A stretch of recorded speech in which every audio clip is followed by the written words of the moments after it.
What if I started making you read a book about neuromechanism layer, like enzyme CDT2Y2P6 that activates at certain points? You want to talk about that kind of stuff? That'd be fun, wouldn't it? No. Yeah.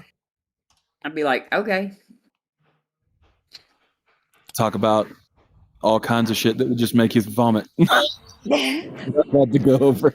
It really would make me vomit, but I would be like sitting there just like kind of, you know, Robert Robert Sapolsky takes it easy. Like he's talking about the top layer of what's going on whenever, like in his videos and stuff. Yeah, talk about well, he's like all kinds of shit that would just make you vomit. It's a lecture book or whatever. You know, like that's what Bart talks about. Like those like he writes books that are academic books, and he writes books for the public.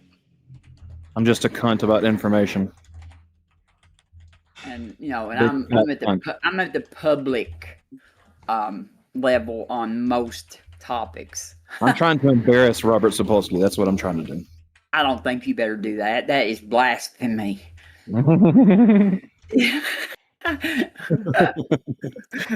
All right, folks, we are now officially live. Welcome. Today we are debating a topic that has never been debated in the history of mankind. Nobody cares about this topic. Just why do people even talk about this? Of course, we are discussing again atheism versus theism. It is a royal rumble today, so we're going to be getting our knuckles dirty, if you know what I mean. So hopefully we get a bunch of theists in. That would be great. All right, I'm a theist. Go. What's your question?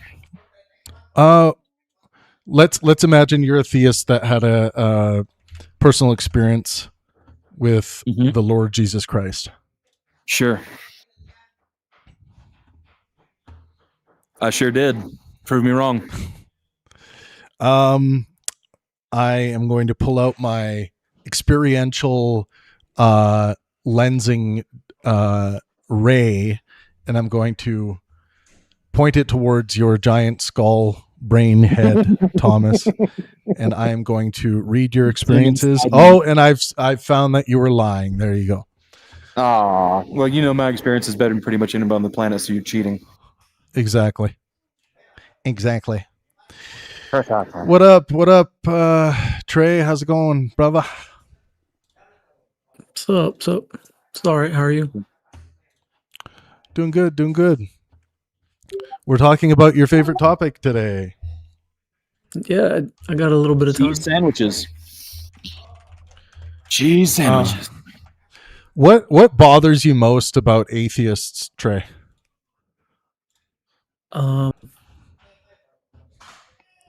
think atheists tend to be they tend to believe that they're just better. They have a better framework, or that they're more logical, more evidence-based, and that makes me feel like they have like a little complex.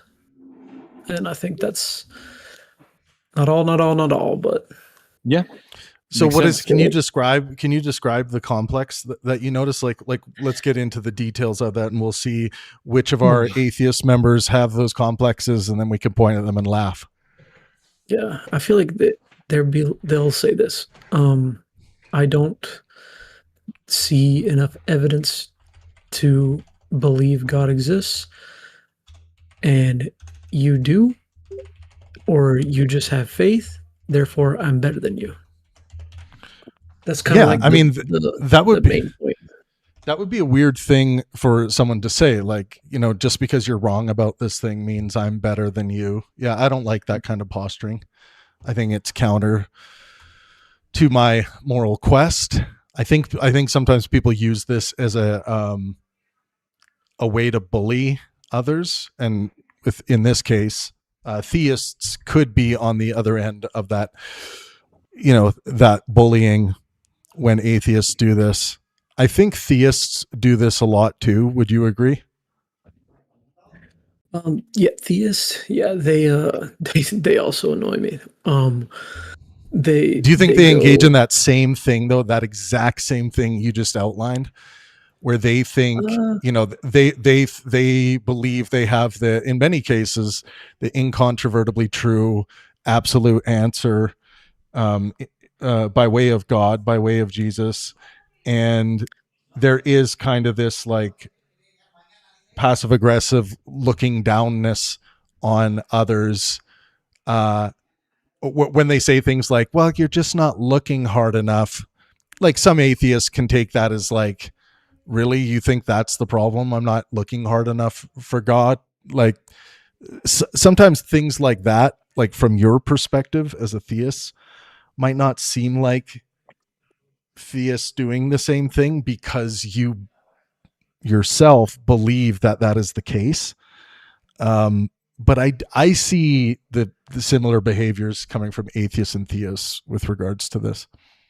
Yeah, this I could see it similar. The thing that annoys me more about believers is that they kind of hold their salvation as I'm better than you, and then maybe that's kind of what you're pointing at. It's like I'm saved, I'm better than you, kind of thing, and that little complex is, that annoys me too.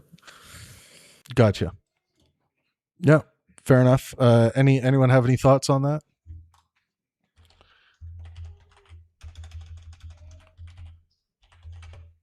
Atheist versus theist. Would you say you're more annoyed with the theist or more annoyed with the atheist?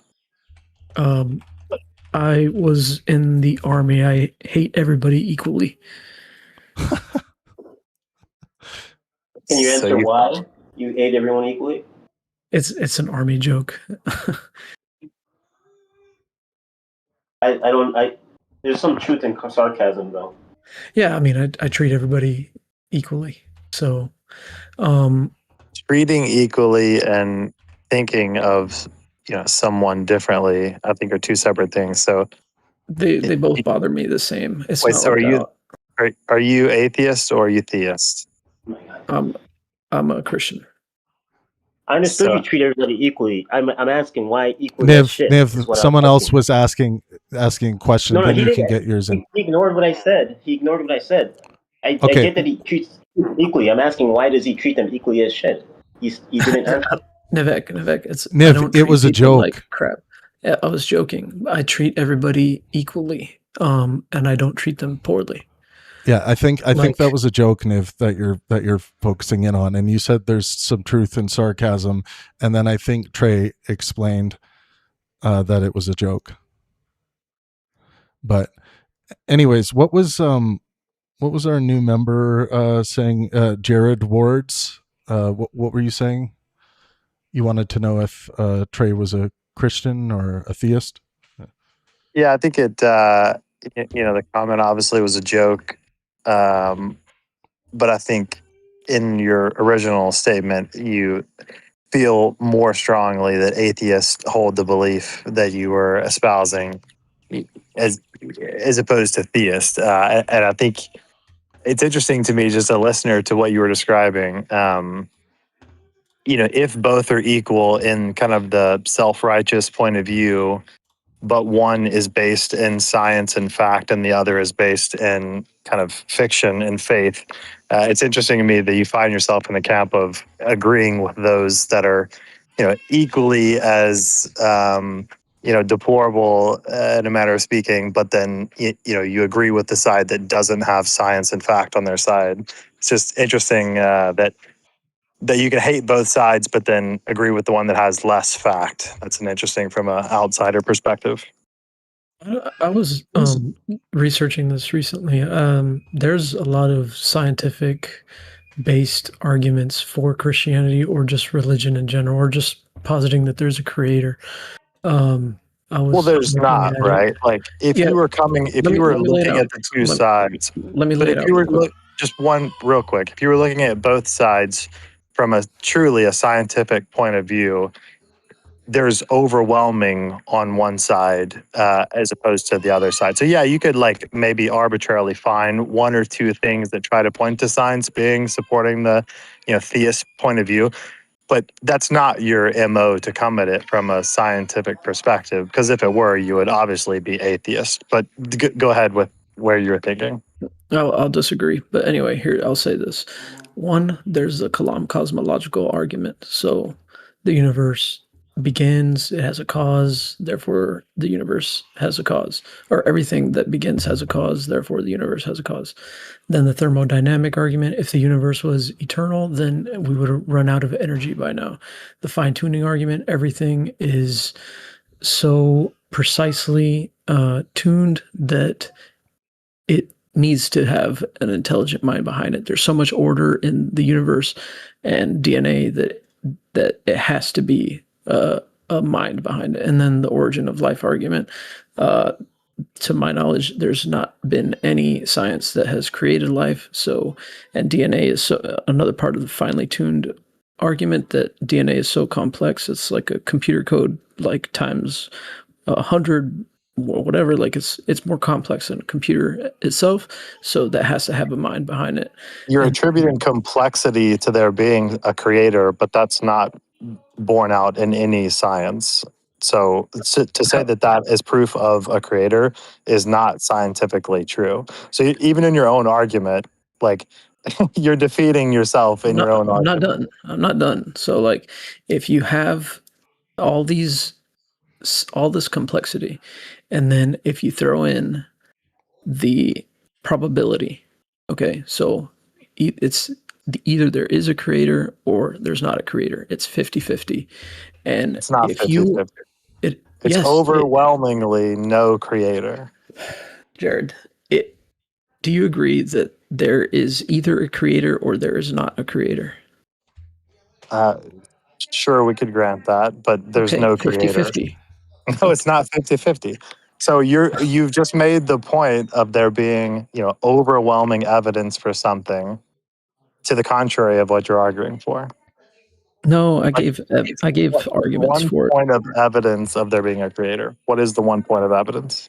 I gave arguments for that. So evidence, I mean, the universe begins to exist.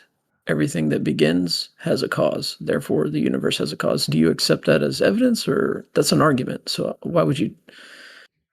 Like, the evidence for that would be the Big Bang. So do you not believe in the Big Bang? I would like to address that. Well, one second. So basically what I was saying is, like, you have all these arguments for theism, and then there's a probability that you have to have in life, because there are things that you are operating life without full knowledge of everything. Maybe you believe that one day you'll know everything. Good luck. But you have to operate on unknown things in life. So 50-50, either there is a God or there's not. With all of these arguments, none of that is proof of a creator, though, right? They're just arguments. Right, but we're talking about, you brought it to the scientific evidence of there being a creator, and none of that you just presented is that, right? Like, none of that is proof of a creator. That's, proof of a conceptual point of beginning where there, could have been a creator, but none of that is proof of a creator. Do you accept that? No, they're arguments. It's not proof. It's not like the right. Kalam so if we're speaking from a scientific point of view, overwhelmingly the science points to there being no creator, right? Because there's no proof of there being a creator. Well, can you point to one proof of there being a creator? That's what I was asking. Do you believe that logic can prove something to be true? Well, I'm not talking about logic. We're talking about science and proof and fact and evidence. And is there any evidence of there being a creator? There's just arguments, so no. Right. Okay. So you said that 50-50, I think, was the term you used, or like there being proof, or science points to that there could be a creator. That's not true. The science points overwhelmingly to the fact that there's not a creator. I'm not saying that there's 50-50 science. I'm saying that there's 50-50, either a God or not, and you have to make a choice. And based on the arguments, it's reasonable to accept that there is a And I would creator. argue that it's not 50-50, that it's overwhelmingly pointing to there being no creator. Any piece of scientific evidence points to the fact that there is no creator. So if you try to attribute like percentage odds of something being the case, it's overwhelmingly the case that there is no creator. You could still argue, for whatever beliefs that you personally have of, there being some creator, but that doesn't put you in the side of probability or the side of fact or the side of science. That just puts you in a camp of, having a belief that you think something is true. It doesn't make it true or even, on the side of most likely being true, but you can still have that belief. No one's arguing that.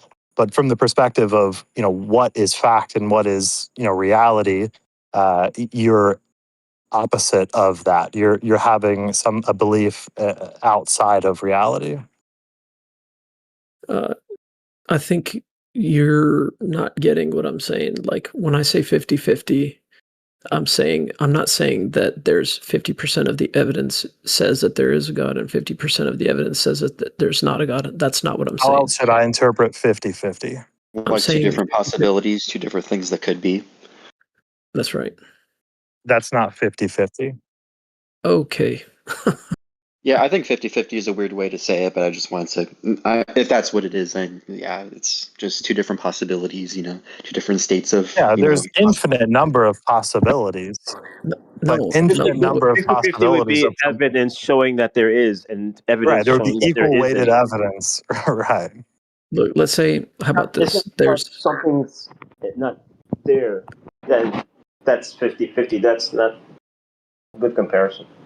Like if there were, dead people, let's say, or any of the stories in the Bible, ones that you connect with that make you feel good, if any of those stories were happening in today's, reality, that we could see them with our eyes or on camera, dead people coming back to life, water being turned to wine, limbs being grown back, any of those things happening, then yes, maybe that could like push us toward a 50-50 type environment. That would be a 50-50. Yeah, but none of those are even happening. Again, you're taking it as me saying that there's 50% of evidence saying that there is a God. What I'm saying but there's is 0%, right?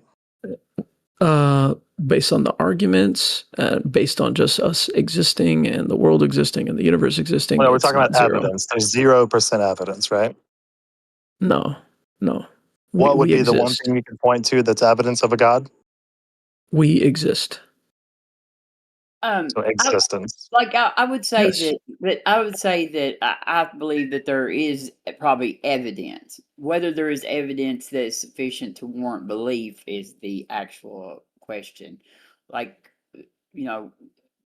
Saying there's no evidence is absolutely it's a 50-50. So Robin, one second. Yeah, Robin brings up a great point because like when you study evidence in philosophy, you're going to come across domains of evidence like testimonial evidence. Now, a lot of people in this case are going to say that testimonial evidence is shit evidence.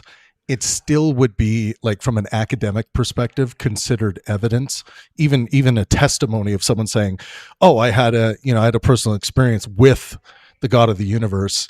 I think that's really shitty evidence with regards to evidence that could be used to justify a belief in the existence of God. But I would think it is incorrect to say there is no evidence. There are lots of different like imagine if it was a court hearing, right? And the judge was like, the judge would say, what is the best evidence for this case of God existing?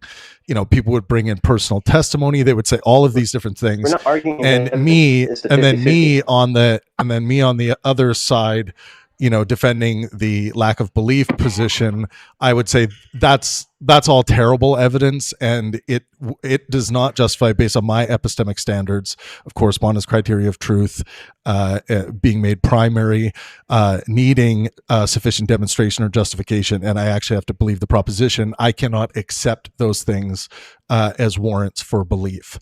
So if you want to be academically correct, you would consider those things evidence, but just like very, very poor pieces of evidence.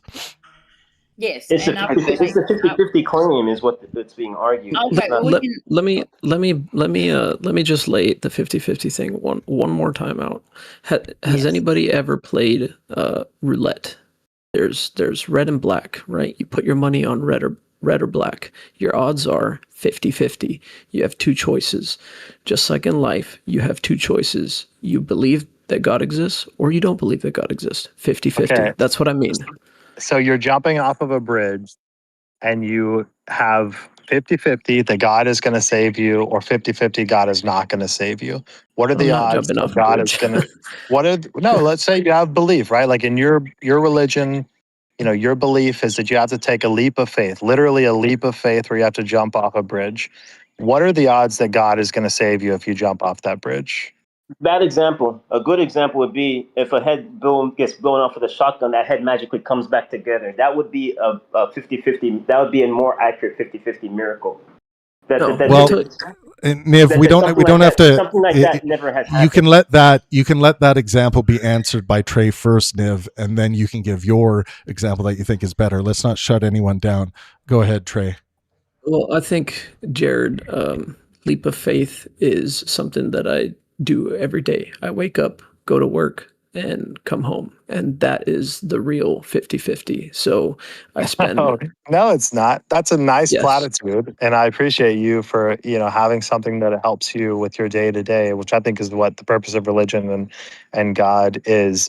But it doesn't answer the hypothetical that you rose, right? Like, so your hypothetical that, in our life, there's a 50-50 that God can have impact or not. And when it comes down to it, like tangible things, it's not 50-50. There's been no evidence of God. Like, there's no way there would be any of the harmful things that have taken place in humanity today, right? If there was a God. So the idea that you could still say, oh, it's 50-50, because everyone's going to die. We know that is true, right? That's 100% certainty. But is there something in the afterlife being 50-50? It's not 100% certainty. That's not Jared, like Jared, I'm an atheist. It sounds like you're an atheist. First of all, human beings aren't capable of absolute 100% certainty. We are, by our very nature, always open to update. Of death? There's just nothing in cognitive science that allows us to be closed off to update on any of our beliefs that we hold. What you are talking about is what you believe right now. And then the second part is, I think you should update your knowledge with regards to what is considered evidence in academic philosophical circles, because that's where evidence certainty we're going to die, correct? No, not at all. And we don't I can explain the logic. Being that is still alive. That's not the defeater you think it is. So no, just because it's possible that there are human beings who have never died. Do you think that's possible? You're committing a blasphemy. Yeah, where are they? It doesn't matter if we don't know if we can demonstrate where they are or not, because when we're talking in the modal sphere, we're talking about the realm of possibility. It's at least possible that there are human beings living on the dark side of the moon who have always been. Do you agree that that's at least possible? Possibilities that anything is possible, but that's not reality. Yeah, nobody's saying that the modal sphere is reality, but you should speak carefully when you're talking about things with regards to impossibility or possibility, because you're adopting an infinite. Yeah, it doesn't matter. The realm of possibility. Right. So if we're having a conversation and we're actually having a debate in reality, you throwing out some abstract hypetical has nothing to do with my argument or even your argument. It's not just hypothetical. It's at least like. No, it is. You're throwing out an absurd hypothetical that someone can live forever. Hang on. That's absurd. Hey, it's not a hypothetical. I think you need to look at what a hypothetical. I'm telling you, no, because it actually could be the case right now. Yeah, it's not hypothetical. What is a hypothetical? You don't know that it's. No, but we don't know that it's not the case, bro. Right, it's a hypothetical. You have to accept that that's a hypothetical. I'm telling you that it's possible that this is okay for you going to say on it's a right now. hypothetical. In What do you think- conversations, you let people finish their sentences. Yeah. Right. Why would you not what do you say think? it's a hypothetical? What is a hypothetical? Yeah. Let's And go I through wanted it. to So a address- hypothetical is Quran. something. I mean, So a hypothetical is something that is imagined or assumed for the sake of discussion, reasoning, or exploration, That's rather than precisely something. what you're doing here. No, I'm saying that it like just it, instead of digging your heels in, just try to deal with this issue. Okay, this is the I'm logical issue. Okay, the logical issue is that as much as we would want to profess that it's absolutely certain that this belief is incontrovertibly true, that nothing could overturn this, like something like, you know, you might believe that currently right now, that no human has lived forever. And then my simple my simple response to that is that, are you willing, even though this holds no epistemic weight, like I think when you're talking about in reality, that's not the case. I think you're saying that epistemically, that holds no plausibility or probability factor. And I would agree with you on that, but it doesn't need to with regards to the modal realm of possibility, which is seemingly Right, infinite. a hypothetical, right? So you're entertaining the idea. It's not of something necessarily that a could be hypothetical, possible. but Well, no, it is. I think even by your own definition that you just read, every person that you've known, I've known, that history has known, has not lived forever. Their body has died. I don't know that. They've No. Yeah, no, it is. I don't know that in the sense you're That's why I've talking asked about you knowledge. if you could Like point to I one person where that's not like been I the know case. that even no, but here's the logical fallacy that you're performing right now. Yeah, Even what if is it? I cannot point to the defeater, that doesn't mean it's impossible. No, it does. Do you understand that? You're talking about a hypothetical. No, So what if it's a you think hypothetical? are you saying that if you can't imagine how No, your that's belief not what I'm could be saying. I can imagine contradicted? what you're describing. I can imagine what you're describing, but what you're describing is a hypothetical. So what if it's a hypothetical? Can you answer We that? don't know. Yeah, we the don't. point We is don't you can know. imagine We don't know infinite that number it. of different We don't hypotheticals. know. We don't know that it is a hypothetical. Is what I'm saying. No, we know it's a hypothetical, and we know that it's not been borne out by any reality. No, exactly. That's your problem. So okay, I've been talking internally with regards to what seems to be your standard of knowledge, which has something to do with certainty. Is that correct? No, that's not correct. Okay, so you're not. So why are you using certainty? not true. What are you You said what are you it doing? What are you you said it doing when you say what are you doing? What Niv? Please don't interrupt. What are you doing when you say 100% certain? Then Right, are you I'm doing saying every are you doing person that's epistemology lived every or are you his- doing something else? No, No, I'm talking no. about Tell me every what person layer who- what layer you're at. Are you doing epistemology when you say that? Are you talking about I'm what talking you know? about every person who's lived. I'm talking about every person who's had a relative, a friend, who's written, documentation, who's read documentation. There's never been any person who's not died, right? Who stopped breathing, stopped eating. Are you absolutely certain about that? In the sense of it's Yes, incontrovertibly and I don't have true. to prove that because I would ask you to show me one example of someone who's still alive, and you couldn't point me to So someone, you right? just So put you you're have- trying to shift the burden of proof. Hang on. You're trying to shift the you burden have of the burden proof. of proof. You just Exactly. put You your have- hang on. No. You just shift the burden Yeah, of proof. exactly. You just put your stake in the ground. You just How put can your I stake in prove the something ground to be true and you if said you're making the and you said hypothetical? hang on, you just put your stake in the ground and Yeah. you said this is absolutely incontrovertibly the case. Correct. You need to demonstrate that that's the case. No, because you're making the hypothetical. That's my whole excuse point. me. That's why I'm so Excuse harping on me. the hypothetical. No. Yes. You just made a claim Travis, despite you're making a my hypothetical. claim. No. Don't worry about what you believe was a hypothetical. You just made a claim right now, right? We can go back in the tape. You just made a claim that this is absolutely incontrovertibly certain the case. Okay, you've made that claim. Demonstrate your claim. Demonstrate how you have eliminated all possibility from this seemingly infinite realm of possibility. Can you demonstrate that? Yes, it's very easy. Make one Okay, Google go search ahead. of anyone who's still alive. Who's Just never because we would died. not be able to find that, and I agree with you, we wouldn't be able to find that, but just because we wouldn't be able to find that, that doesn't mean it's impossible that that person Right. exists. Do you not Which is understand the that whole- logic? No, I do understand that logic, and you're making. Well, then the why do you same- believe you're making the same- otherwise? Why do you believe No, because otherwise you're then if making you this- understand you're that making logic? the same. You're making the same mistake and the same argument that theists make. You're trying to prove something No. that can't be disproven. Yes, you are. No, we're not trying. How can No, you we're disprove talking. Benson? Here's the Travis, problem. how can you Here's the disprove a problem. hypothetical? You can't. Here's the problem. Here's the problem. What do you mean you can't? The problem is you disprove a can't disprove a hypothetical? hypothetical. Well, first of all, I think you And- can disprove hypotheticals. That's, No. Can I Okay. ask a you can do question that. after Benson? But we're not talking. Just wait. But we're not talking about like. This is why it's important to not commit category errors here, right? Because that's why I asked you if you're talking epistemically. So that thing, and I'll show by way of example, that thing you said that you're absolutely certain about, I assume you know that, right? You would claim to know that? You would claim to know that there's never been any human beings who have lived forever, let's say? I'll make a stronger claim that no person on Earth has known a human being to ever live without dying. Yeah, so that's an epistemic claim, right? Now, what is your epistemic standard that gets you to absolute incontrovertible certainty? What epistemic standard are you leaning on? Are you leaning on empiricism? Are you leaning on correspondent criteria of truth? Is this just a coherentist position? Like, what are you leaning into epistemically?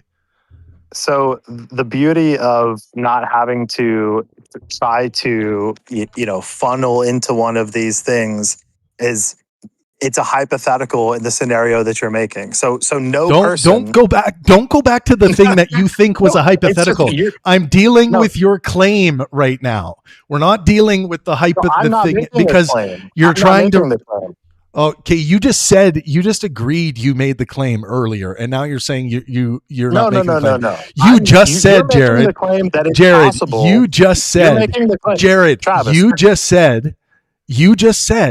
You just said that I will make an even stronger claim. Let me Jared, respond. Okay, yeah. Finish and let me But respond. do you agree? We can go back in the tape, but do you agree that you just said, I'll make an even stronger claim? And then you made a stronger claim, right? And then you said you weren't making a claim. I have no problem with making my claim. My claim Jared, is that but you said you. But Travis, this is getting a bit dishonest. Okay, but this is getting a bit dishonest. Okay, go ahead. No, you're being dishonest, bro.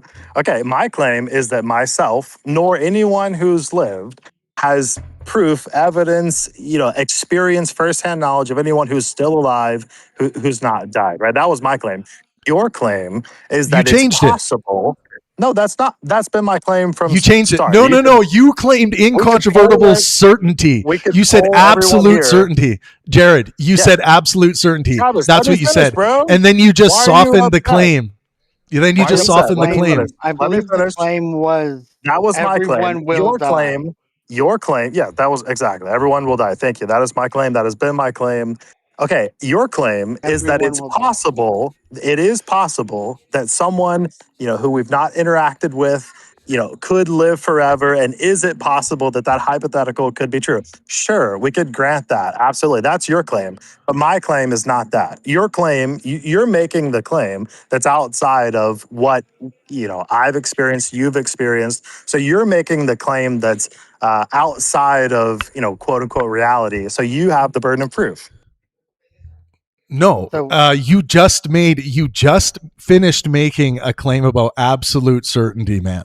Like, I don't know what to. You can go back and watch. You can go back and watch the tape. That's the thing that I am objecting to. If you're just saying I'm making an epistemic, hang on. The claim of absolute incontrovertible certainty. That's the problem I have. But if you're making an epistemic claim and you're saying that I have epistemic warrant to know that there are no human beings that have ever lived forever or have never died, I would agree with you.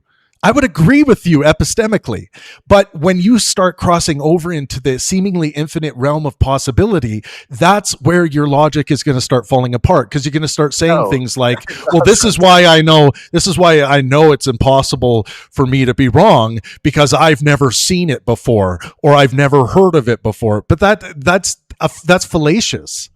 Yeah, so this line of thinking that you're laying out is exactly the type of thinking that is what, where religion, where Christianity thrives, and it's what harms No, it's society. not. Right? No, it's not. I have a It's couple literally the questions. scientific There's method is any number of different outcomes that could possibly Jared, be true. Jared, We're is going to it hold possible? power, and we're going to, we're going to tell you how to live your life. We're going to tell you the things that you can do. Because it's possible based on possibility. That's what you hang on. You think theists are doing that, like Christians are doing that, simply based on the possibility that God might exist? No, they want power, but I'm saying they're using the framework of thinking that you're trying to argue for right now. That's what they've figured out how to harness and how to control the minds of people. We haven't even talked about my epistemic standards, which I rely on correspondence criteria of truth. I make that primary. That's what science is based on. Grounded in. When I make claims of knowledge, that's the truth in question, and the demonstrations and justifications that would come along to substantiate the truth in question. And of course, I have to believe the proposition. So that's my epistemic standard right there. And my epistemic standard is like basically using science as a way of knowing, right? And good night, sweetie. Good night. Have a good sleepy.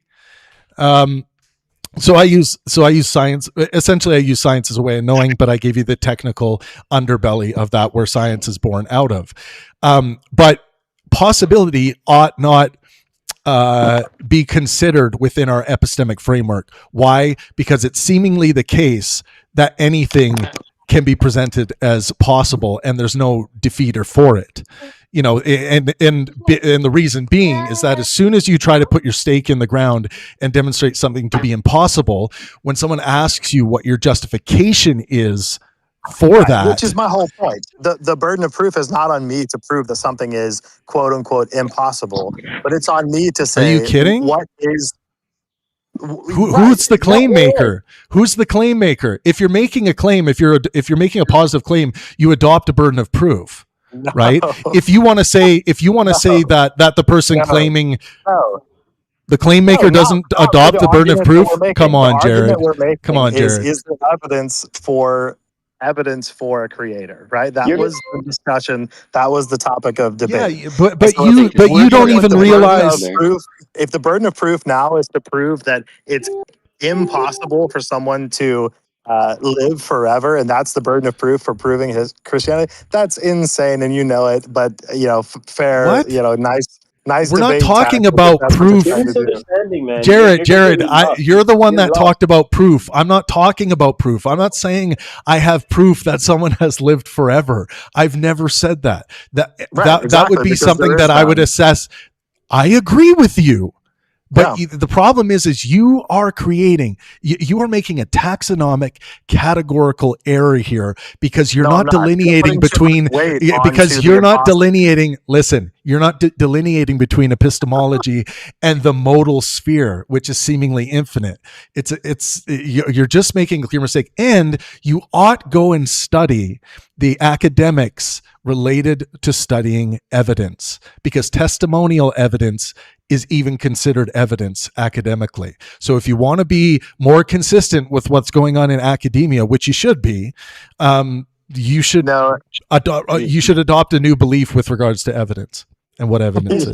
You guys are on the same page. Yeah, we're gonna let's let other people in, because we've taken up the mic a lot. You guys are more on the same page than you think. He's not disagreeing with you. He's just kind of trying to point out plausible and possible is all. And that's what I've been trying to point out to Jared. Yes. He's not trying to argue like he's not trying to argue he's not trying to give a Jeebus, like an atheist version of a Jeebus argument. No, for sure. And I I understand fully what you're arguing, but that I think is further to my point of, which is why I took issue with the 50-50 claim, right? Because even in Travis's argument, right, you're talking about an infinite number of outcomes that could possibly be true, but all of that is contrary to what we know as being true, right? And Correct. so if we're putting weight or value into a claim, nobody should be putting weight or value, Jared, into a simple possibility of something. This is what I'm talking about. Epistemic weight should not be put. No, dude. No. See, you're not hearing what I'm saying. Not once did I say that simply because something is possible that it deserves your epistemic weight or your ethical attention.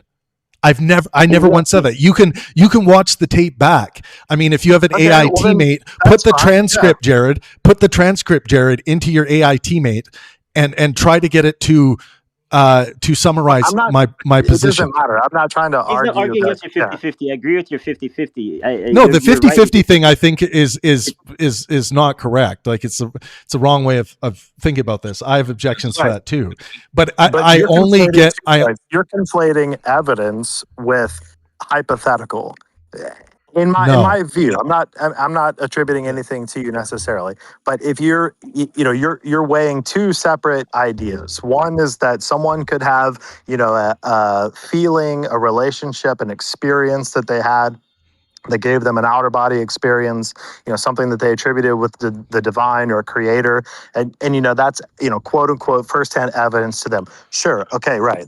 There's no way to disprove that, right? Because it's just something in someone's mind. There's no evidence to that. It's not something that anyone separate from that person could experience, right? Only that person could experience that. And that is the same as your scenario of there being a hypothetical, right? Of a possibility that could be true.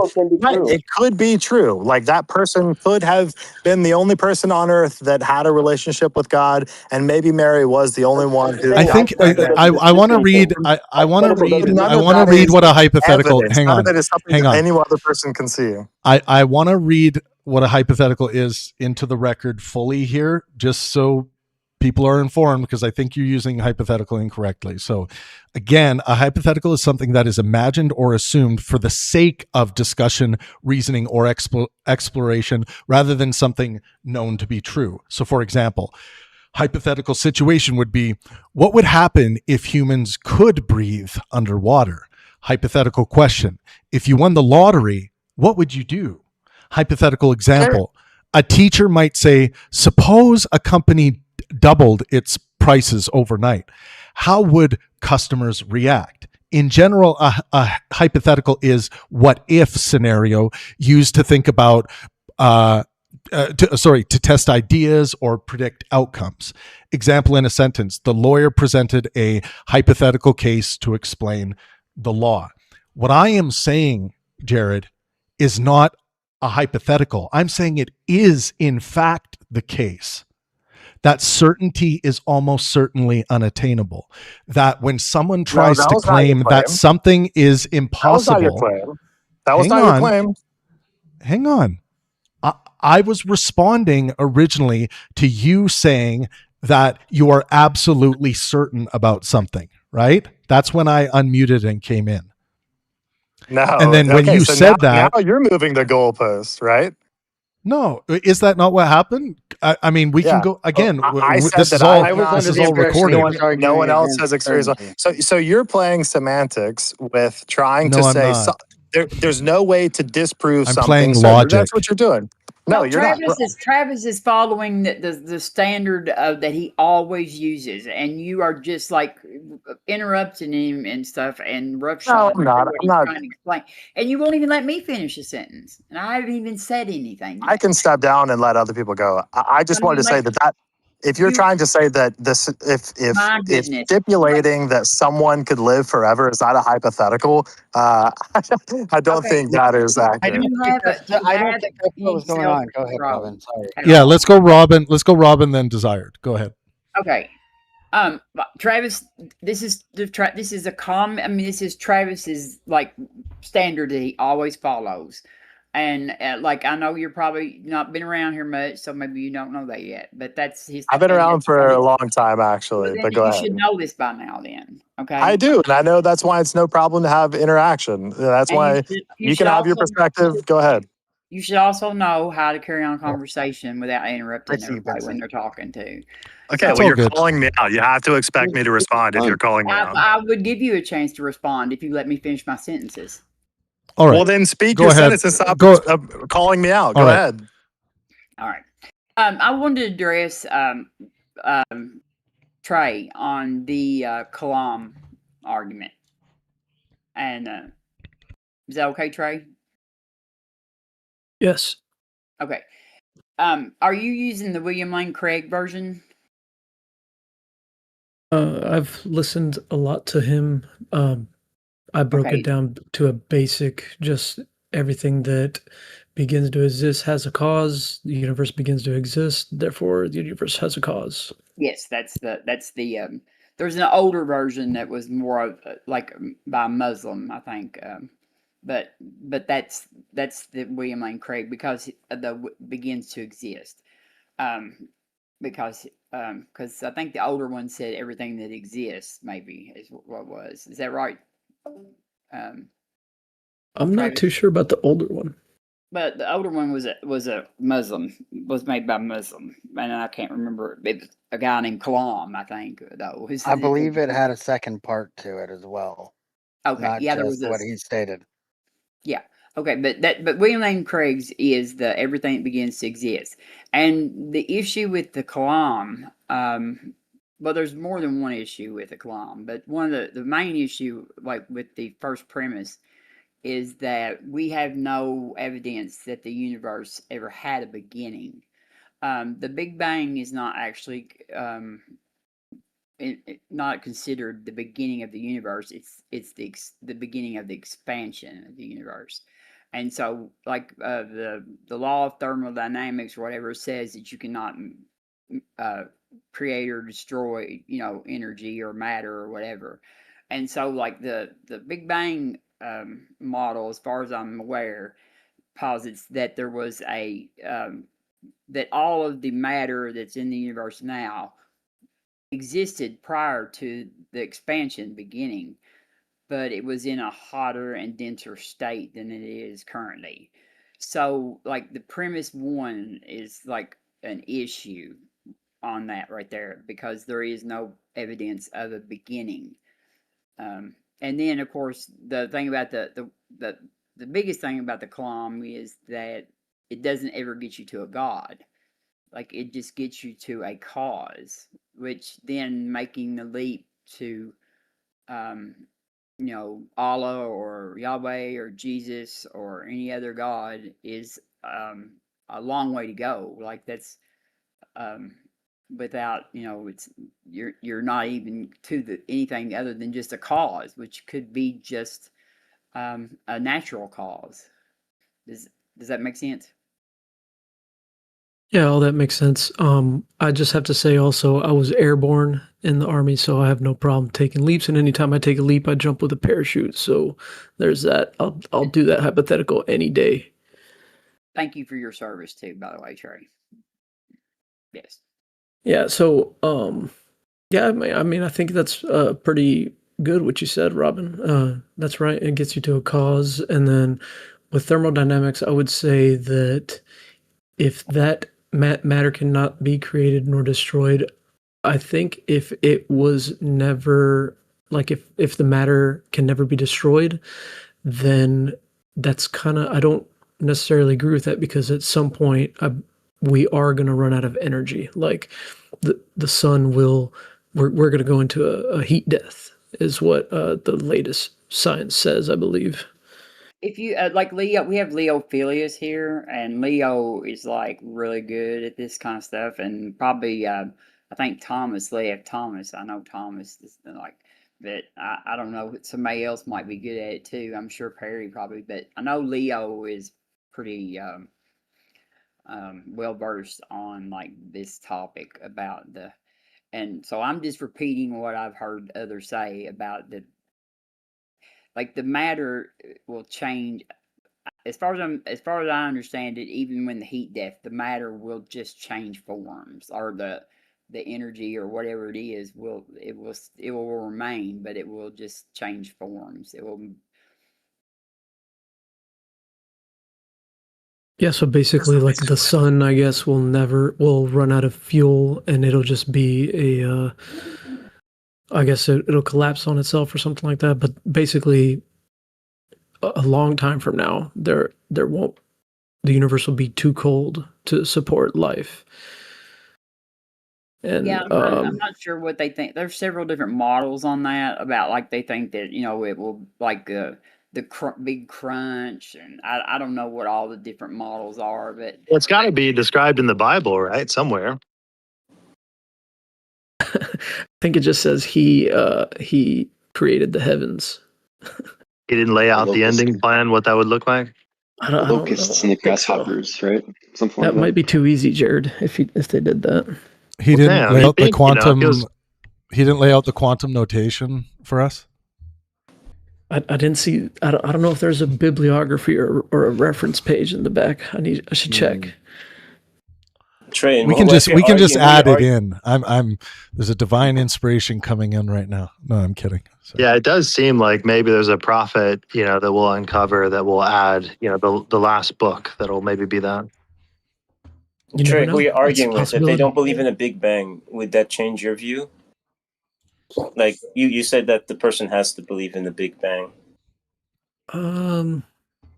I think the Big Bang is a good starting point for theism. So if you don't believe in the Big Bang, then I guess you'd have to believe that the universe is eternal. And if you believe that the universe is eternal, then you basically have to reconcile with energy not running out, because it's eternal. Something disappears? Yeah, like the sun is burning. It's burning helium. What's energy? Isn't matter energy? You think matter's just going to disappear? It's going to run out, and then we're not going to have. Why do you think disappear energy? Why do you think God created all matters energy? Hold on, I think Benson had a question a long time ago. Yeah, let's go. Yeah, go ahead, Brett. We got to just when you have something to say, we just got to get in there. Today it's kind of open season, so go ahead, Brett. Yeah. We can't hear you, Benson. We can't hear you. Oh, that's weird. His I can say as an airborne infantryman. You're still muted. Real quick, why do you think God created the whole universe just to send Jesus to Earth, which was such a small piece of the universe? Wait, Jared, before anyone answers that, Desired was in the middle of a sentence. Let's let Desired go because he's been waiting patiently. Go ahead, Desired. I was just going to say, as an airborne infantryman myself, I've never taken a leap of faith. So yeah, that's smart, because you would have hit the ground and you would have died. So that's smart on you. You didn't have to take the 50-50 of whether God would save you. That's smart. Were you scared jumping out of your first plane, or how did that go? No, I trusted that the checks that my jump master was doing and banging on my clips and yanking on my straps was doing its job. And you could say probably that there's a hypothetical that your, parachute would have ripped open or your cables would have failed and that you would have died. But you put more weight into the fact that, there's evidence, there's fact, there's, repetition that, this process worked for you. So you trusted in that process, not the hypothetical, right? There you go. But I had more questions for you, Jared, but I think if Benson's mic is working now. Yeah, let's bring Brett back. Go ahead, Brett. See if it's working. I had one, but unfortunately it was Trav when you and Jared were going back and forth, but so I think I missed it. If another one comes up, I'll write it down and I'll jump in. Sorry about that. So Desired, I'll say Desired that you never took a leap of faith. That's fine. I did, and I still trust all the equipment and my jump master and all that. So there's literally no difference. Minus I have something extra that you don't. Well, no, you didn't, right? You would have jumped with no pack on your back. No, it's No. not that he would have jumped with no pack. He would have jumped without the inspection. And actually, I could answer that hypothetical. Honestly, I would like to say that I would, but my faith isn't that strong. So I would beg for, or I would hope that Jesus or God has. I'm blanking on the word mercy on me, because my faith is not that strong. So. All right, because like deep down, what the answer really is. It's just that you have to, honestly, think a certain way and feel a certain way. If I were to fall and jump off a cliff and whatever, what atheism brings me is nothing anyway. So what's the big deal? Right, the same set of Christianity, right? Like it gives you a blanket, but that's it. There's nothing else. And so, like to that end and serving that purpose, Christianity has its place the same way as any other, mantra or relationship or social engagement, but it doesn't have any more proof of being, true or accurate. It's just something that makes you feel a certain way. And even if somebody believes in it just for that feeling alone, then who cares? Like, what's wrong with that? Well, yeah, agreed completely. I think there are many different things, many different books that you can read that make you feel a certain type of way. Yeah. I think it's more important, though, from my ethical perspective, not how things just, make us feel. Like happiness, for example. Happiness is a very bad ethical metric. I think it's important how these things affect our physical, mental, and social health. And I think there are things within Christianity that can cause detriment to that, just like any other system that has things within it that we can demonstrate are, from a factual basis with regards to physical, mental, and social health, that these particular doctrines or practices are not good by those standards. So, I'll often say, like, whenever I see Christianity doing good, it's when it's actually, providing well-being benefit, moving well-being in the right direction. And I think there are a lot of things within Christianity, especially today, how people practice Christianity is much healthier than it was once practiced in general. But people should be eliminating practices like, allowing Christianity to cause you to lens homosexuality as degeneracy, for example. I think that is, it's going to have certain kinds of negative outcomes to your social health.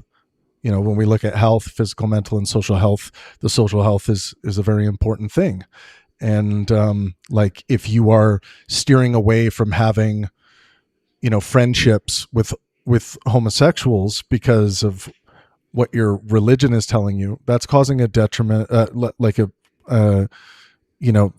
demonstrable detriment to your health, and that matters. I would disagree with you there. I think religion serves its purpose in that aspect, right? Like that's by design. Religion was designed for you to feel a certain type of way toward, those who don't conform to the religion. Yeah, I'm saying that it's in contradiction to what I think is good and righteous in the world. So I'm not questioning whether or not it had that purpose for very good reasons, like if we're looking internally at the religion. But I'm saying that purpose of wanting to, deter people away from exploring, their feelings of love, relationship, and sexuality towards the same sex. It's just, I think that's just demonstrably bad for people's physical, mental, and social health, because all of these things are connected to be engaging in that kind of belief. Yeah. But I think the same thing about Christianity that makes someone feel good the hatred toward others, specifically, minorities, targeted groups like that. I think that it's cut from the same cloth. I think that is the purpose that it serves. So I think it's hard to separate the two. It's all serving. It's all serving our sentimentality. Ultimately, like when people are editing out things in the Bible or making other things in the Bible primary, that there's nowhere in the Bible that says you should make these things primary over these things.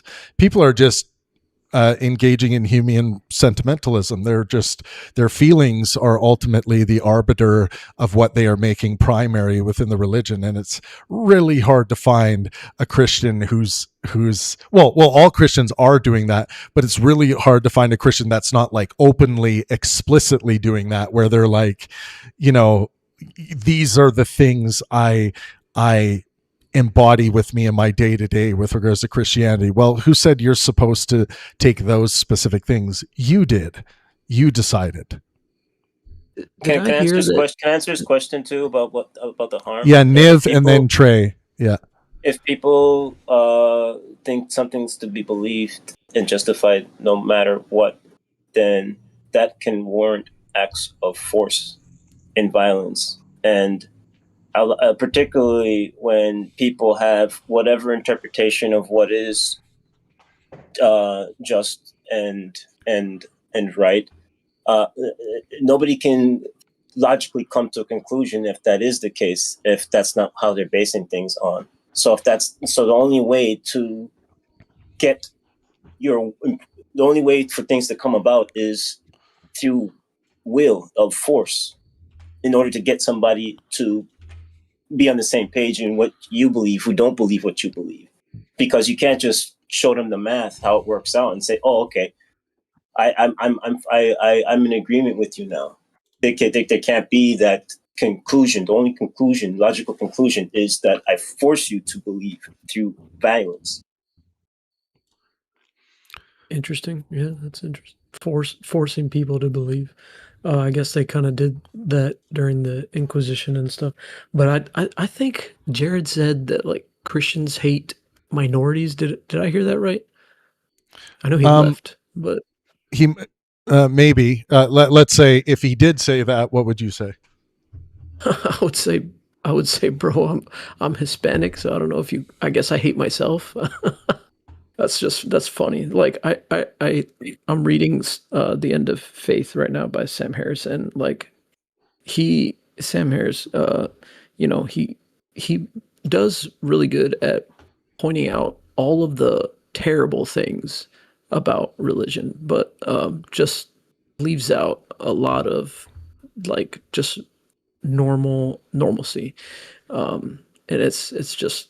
That's funny to me. Like, yeah, I mean, look, Trey, I look at it as like not thinking in a wise, complete way when someone's purely leaning into their negative utilitarian lens in analyzing anything. It happens with Trump all the time. Like, it's really hard to break people out of their negative utilitarian lens. Let's say if you're on the left with regards to Trump, they're like, well, there is no positive things. Like, if you actually believe that, you're in this kind of diluted space. And I'm not saying there's much. I'm not saying that, like, when it comes to the way Trump behaves, that I have a lot of positive things to say about Trump. But there are things that if you allow your negativity bias to be diminished by way of activating your positivity bias, that way you're going to get a more complete picture of reality. Even though you have particular ethical stances with regards to things in general, it's important, if you want to be a complete thinker, to be able to engage not just with your negativity biases that feel really good to live in, but there's your positivity lensing, your the place you would go to think about your goal orientation towards flourishing, positive utilitarianism. If you should really check in with yourself when you're analyzing things. Am I just engaging and making primary and only bringing into existence or speaking into existence the negative things? What are the positive things, even by your own standards? Which Sam Harris props up. He's a moral well-beingist as well. I don't think he articulates moral well-beingism very well, because he doesn't explicitly state that physical, mental, and social health are the necessary metrics there. He will sometimes talk about health, but it's not enough. He describes well-being as this like suitcase term that you can throw kind of anything you want into it. But ultimately, at the end of the day, whether or not those things are moving in the right direction are going to be determined by physical, mental, and social health metrics that are grounded in facts. That we can't discount the positive effect that like Christian spirituality can have on people's health. So if that's not coming up, if that well-being information, and I'm trying to remember The End of Faith by Sam Harris, but I think he does dedicate sections of positivity in that book to religion, but I don't know if it's in that book. It's been so long since I've read Sam Harris's books. He probably does, but some of the stuff is kind of overbearing. Like, I wrote a note here. I can literally read this section because I put a note on it. He's like, he says that fundamentalist Christians' support for Israel is in fact, I'm quoting now, is in fact an example of religious cynicism so transcendental as to go almost unnoticed in our political discourse. Fundamentalist Christians support Israel because they believe that the final consolidation of Jewish power in the Holy Land, specifically the rebuilding of Solomon's temple, will usher in both the second coming of Christ and the final destruction of the Jews. Yeah, I think that's pretty ridiculous. Like, bro, I think that's a pretty ridiculous statement. Yeah, I think he sourced it. Yeah, to attribute that to Christians. I mean, now here's the thing though. Did he cite? Is he basing that on a single poll, or what's he basing? And I that looked on? at the source. I looked at the source, but I didn't read the source. And it was some academic paper.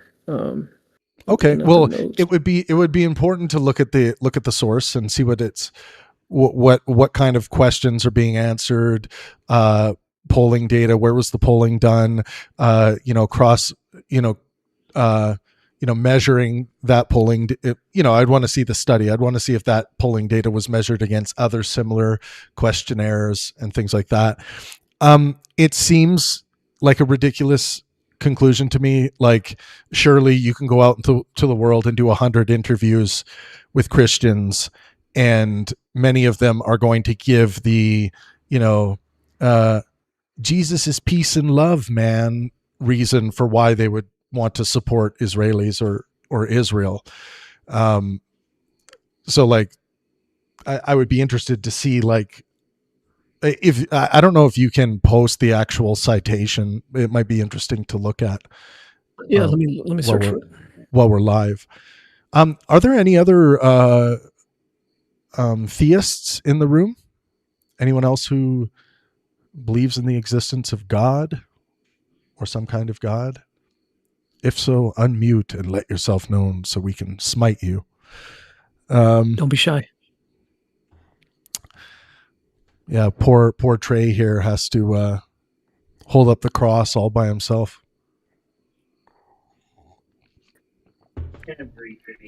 I bear it. I bear it because even reading The End of Faith, I'm like, I need to read this because I need to, just like you were saying a little while ago, like, I need to be open, even though I'm like pretty set in my ways. I still need to intake all this information as much as I can, and I'm not afraid of it. So it's fun. Yeah, but yeah. In reality, there's probably nothing you could hear that could move you from your belief, right? I don't think anything should, but I can't say I don't know. I can't say that I'll not be an atheist one day. I mean, I was pretty much the opposite of what I am now. I used to hate the concept of God, so I really can't say. I think that's a really sorry, Trey. I just wanted to say that I thought that was a really wise answer. One of the reasons is because for anyone that likes cognitive science, we know that human beings cannot be truly closed off to update. It can be difficult to move human beings on certain issues, but human beings lose their faith, become atheists all the time, vice versa.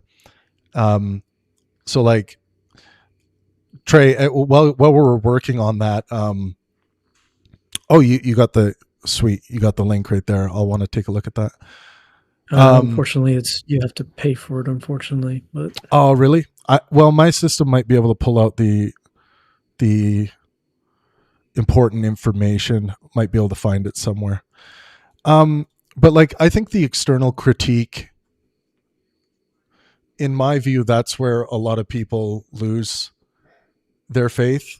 And in my experience throughout the years in conversations, it's this whole idea that human beings did write all this stuff down, claiming to be divinely inspired.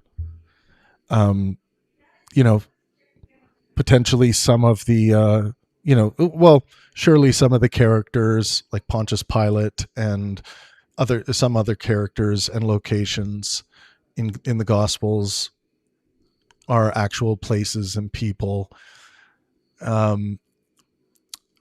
But what we have, I think, the corpus is born of human beings writing down these narratives, claiming to be divinely inspired in some cases.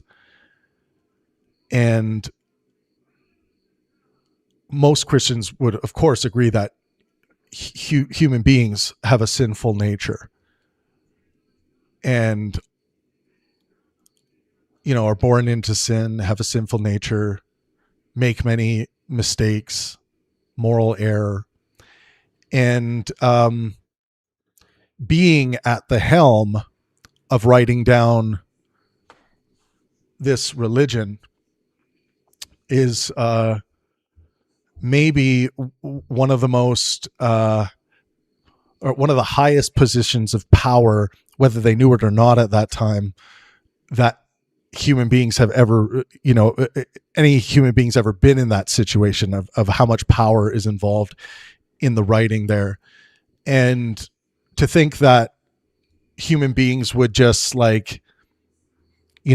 really write down what they think that they are receiving from a different source, kind of, if you want to imagine this meditatively, writing this down and not enforcing their own ethical outlook and standards while doing that, even if it means a slight edit here, a slight edit there, a little change here, how much of that has gone on.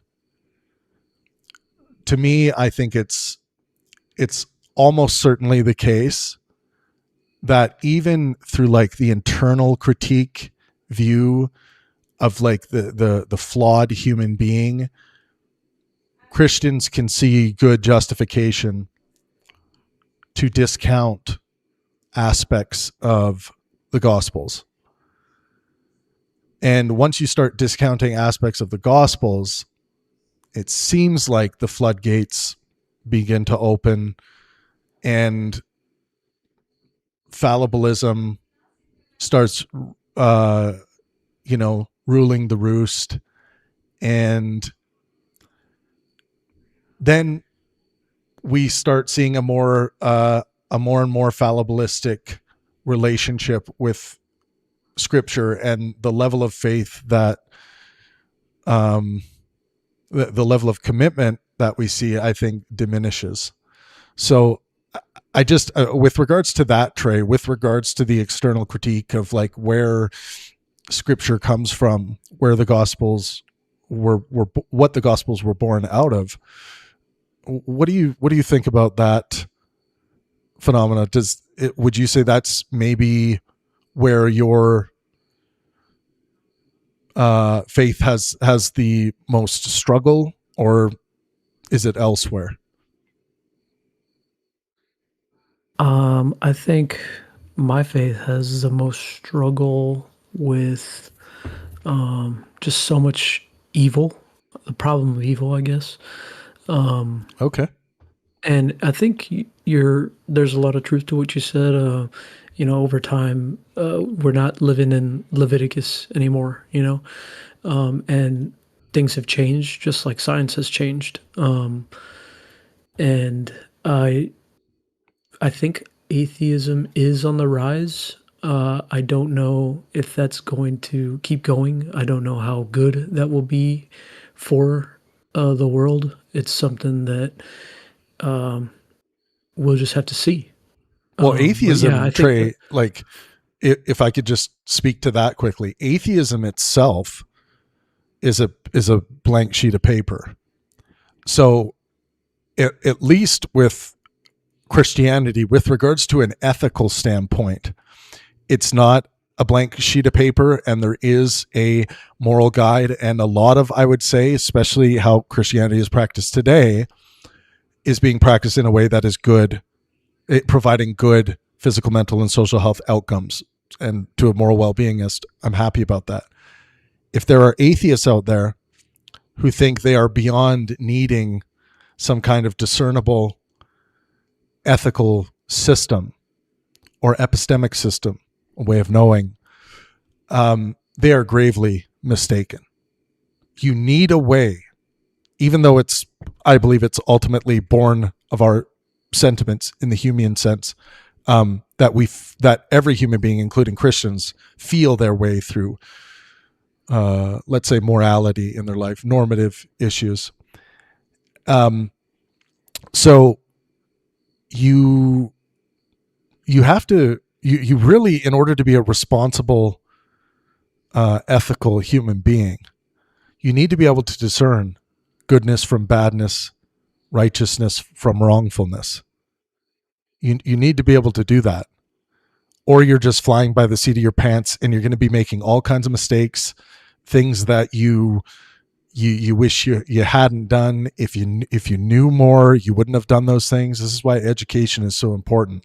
This is why I encourage people to create some kind of articulable epistemic and ethical systems for themselves, so they're not stepping over a line that they really wouldn't step over if they only had, the knowledge and the experiences associated with building a ethical system that will make you feel good.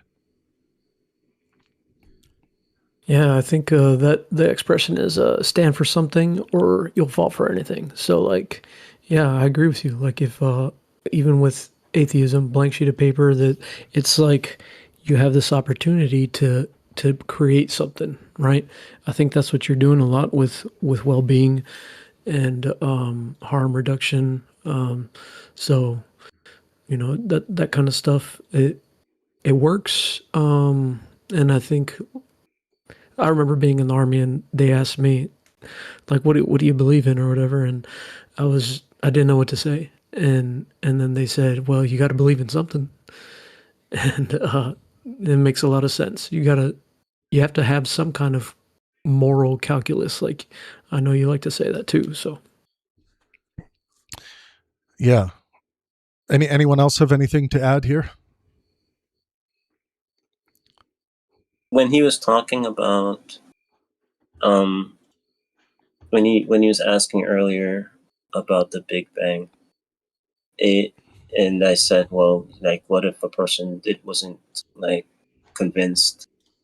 It still wasn't accepted. He says, well, everything will just still come to an end, regardless. And I think it will. And also, I don't understand, like, why, if something exists, you think a mind have to be a being have to be behind its existence? And if a mind is behind its existence, then what's consciousness? Let me try to answer this order. Like, for some reason we have order, right? Everything, there's an order to it. And why does that have to come from a mind?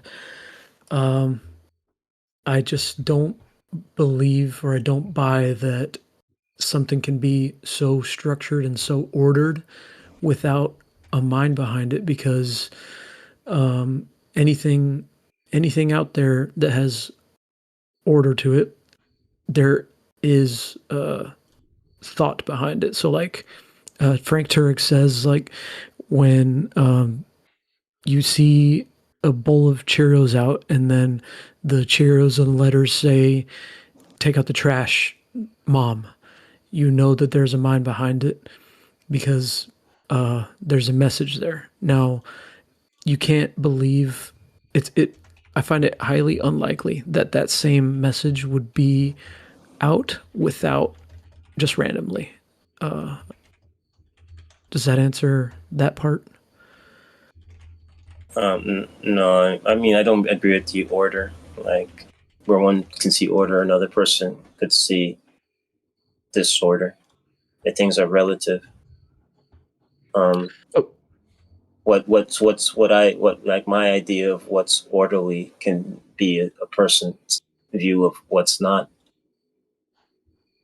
Yeah, that's true. But like let's say, like, Travis, his beliefs or his philosophy, like, I believe that's coming out of a mind. I don't think that that is just coming out of chaos. So I don't think that something so structured can just be born out of chaos. It doesn't make sense. That doesn't make sense to me. But Well, I was pretty much saying that they're both one and the same. Is kind of what I was saying. Can I say, like, when you say order, what order are you referring to more specifically? yeah, I was about to say, like, if you look at the world, you would actually think that it's just chaos, right? But if you look at like physics and biology, you have to go into DNA and see how it's basically a code, and we have, X amount of cells, and with physics, everything can be measured. There's physical laws, right, like gravity and energy consumption and all that.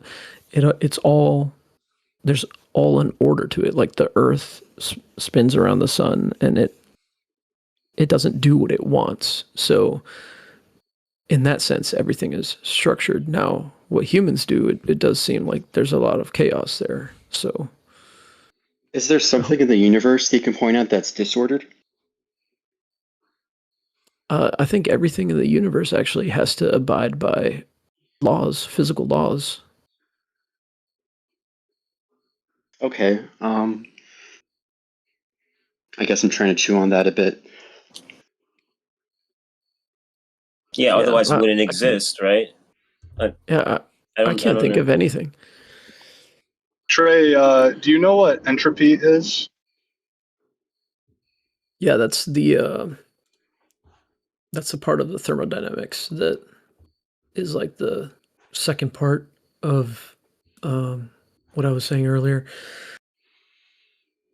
So basically, we have a finite amount of energy. No. I think that's the law of conservation that you're describing. Entropy is the tendency for like something to become disordered. And our entire universe is entropic, as well as our bodies. And since our bodies are in the universe, these are all governed by the laws of physics, yet there is still a whole phenomena of disorder that is attributed to our universe and ourselves. What do you think about that? Do you still see a cosmos or order is what that means, or do you rather see a chaos or disorder when it comes to this phenomena of entropy? I think it's we're in the order towards entropy. So like we are losing We're our in the energy. order to we're in an order towards disorder. Just be clear of our terms that we're using. Is that what you're saying, or do you mean something else? I guess you could say it that way because we're losing. The universe is dying, and we're all going in that direction. Yeah. Could I respond to that for a minute though? Like like when you're saying the universe is dying, like our star is going to burn out.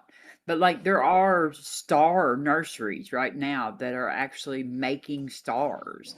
I mean, like we have nebulas where there are new stars coming out. Like the James Webb Telescope has showed us like star nurseries where brand new stars are being born all the time.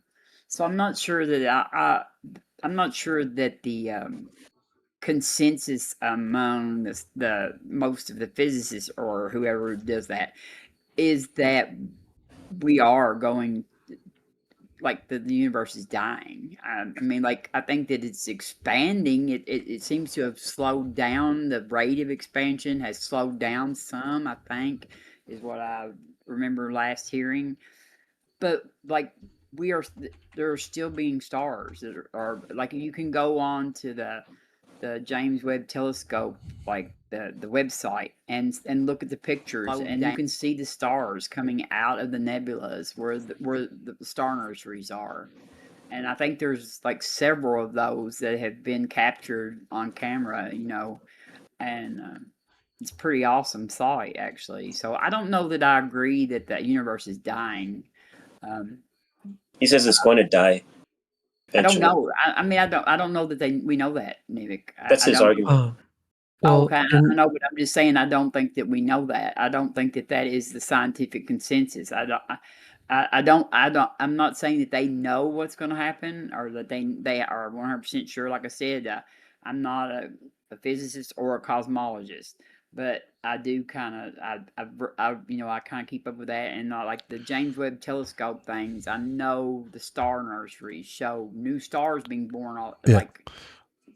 So the general consensus, just to read something into the record here, the universe is probably, and this is the general scientific consensus right now, the universe is probably not going to end in a spectacular explosion or collapse. It is more likely to slowly fade into an unimaginably cold, dark, and inactive state over inconceivably long periods of time.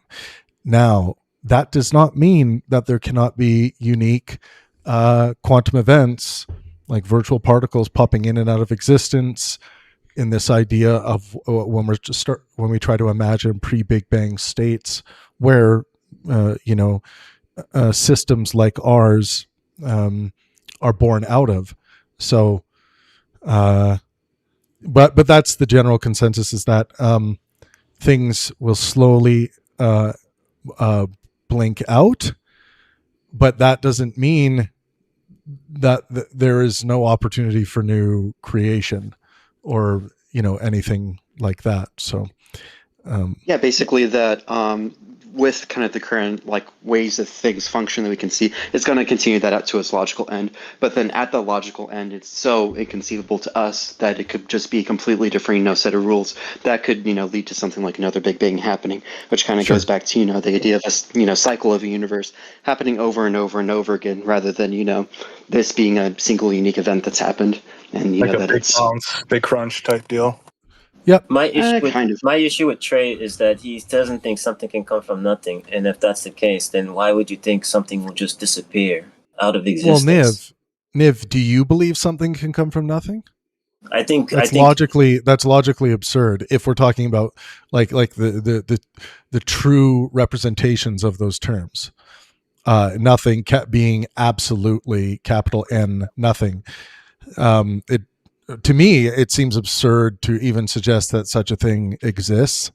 I know it exists conceptually, but do you believe something can come from absolutely nothing, Niv? Well, I'm not like the one making the claim. He's So the yes one or no, making the though. Well, claim. I'm just but asking I you. think- I'm just asking you what you currently believe. I didn't have a stand. I'm not making a stance on anything. You don't have a bet on that, whether something You're can come from agnostic, absolutely Well, nothing. I'm not a guy pushing a claim. He is with God, and I know. I'm I'm just just asking you. saying. We're in an open conversation. If you don't want to answer it, you can say I you don't believe want to always answer. existed. I believe what Okay, exists so has no always is been the this answer that Trav was looking for. Yeah, so you would say no, and I agree with you. I think that's logically the best answer there. So that means that at some level there is something that infinitism is the case. There is something eternal. I would say what I usually give for my answer is what I can see as the best answer that adopts the least amount of burden. If I had to place a bet down, that it has to be infinite, like we just talked about. It has to be some kind of state, in the sense of, like, when we talk about states in physics, it's just an allowance for potentiality. So like there'd be infinitism, a state, and then also there needs to be a potentiality for something. Doesn't mean there always has to be something, but considering there is something, there it seems to be the case that it would have to be at least an infinite state of potential or potentiality.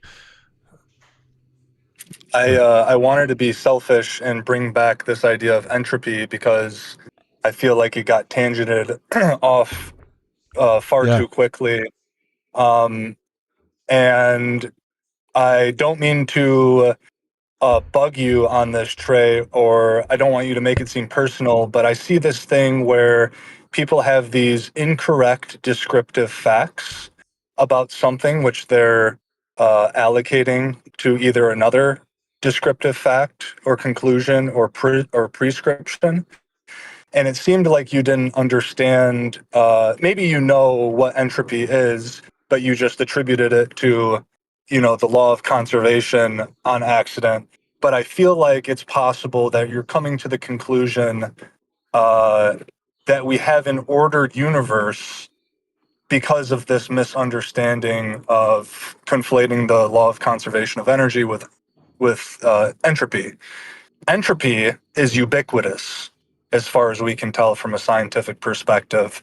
This seems to be a direct falsifier to the claim that there is order in the universe. Order, to me, to give my perspective, seems to be purely a mind-dependent concept that we attribute to things that we can classify as like organized or neat, whatever we would use order in a language game for. And to me, even if it doesn't seem this way from my experiential level, like I see order in many things on a macro scale, but from the evidence, it seems clear that everything is in a state of chaos, a slowly, not deteriorating, but disordering of particles and their structures. And I wonder how that makes you feel, knowing that if it is true that the world is ubiquitously entropic and in a state of disorder, how would you reconcile the idea of order in our universe with that scientific idea? And before you answer, Trey, hold on to it. I just want to read these two definitions. Benson provided one. I provided one a little simpler into the record, so we just have it. So Brett posted, entropy is a fundamental scientific concept that fundamentally measures the degree of disorder or randomness in a physical system. It also describes how energy spreads out, making it unavailable to do useful work. Because nature favors probability, isolated systems naturally evolve from organized states with low entropy into disordered states with high entropy. And then my definition, more simplified, and I think mine is the direct academic definition, that entropy is a measure of disorder, uncertainty, or the number of possible microscopic arrangements of a system. Trey, go ahead. Yeah, I don't see it problematic at all.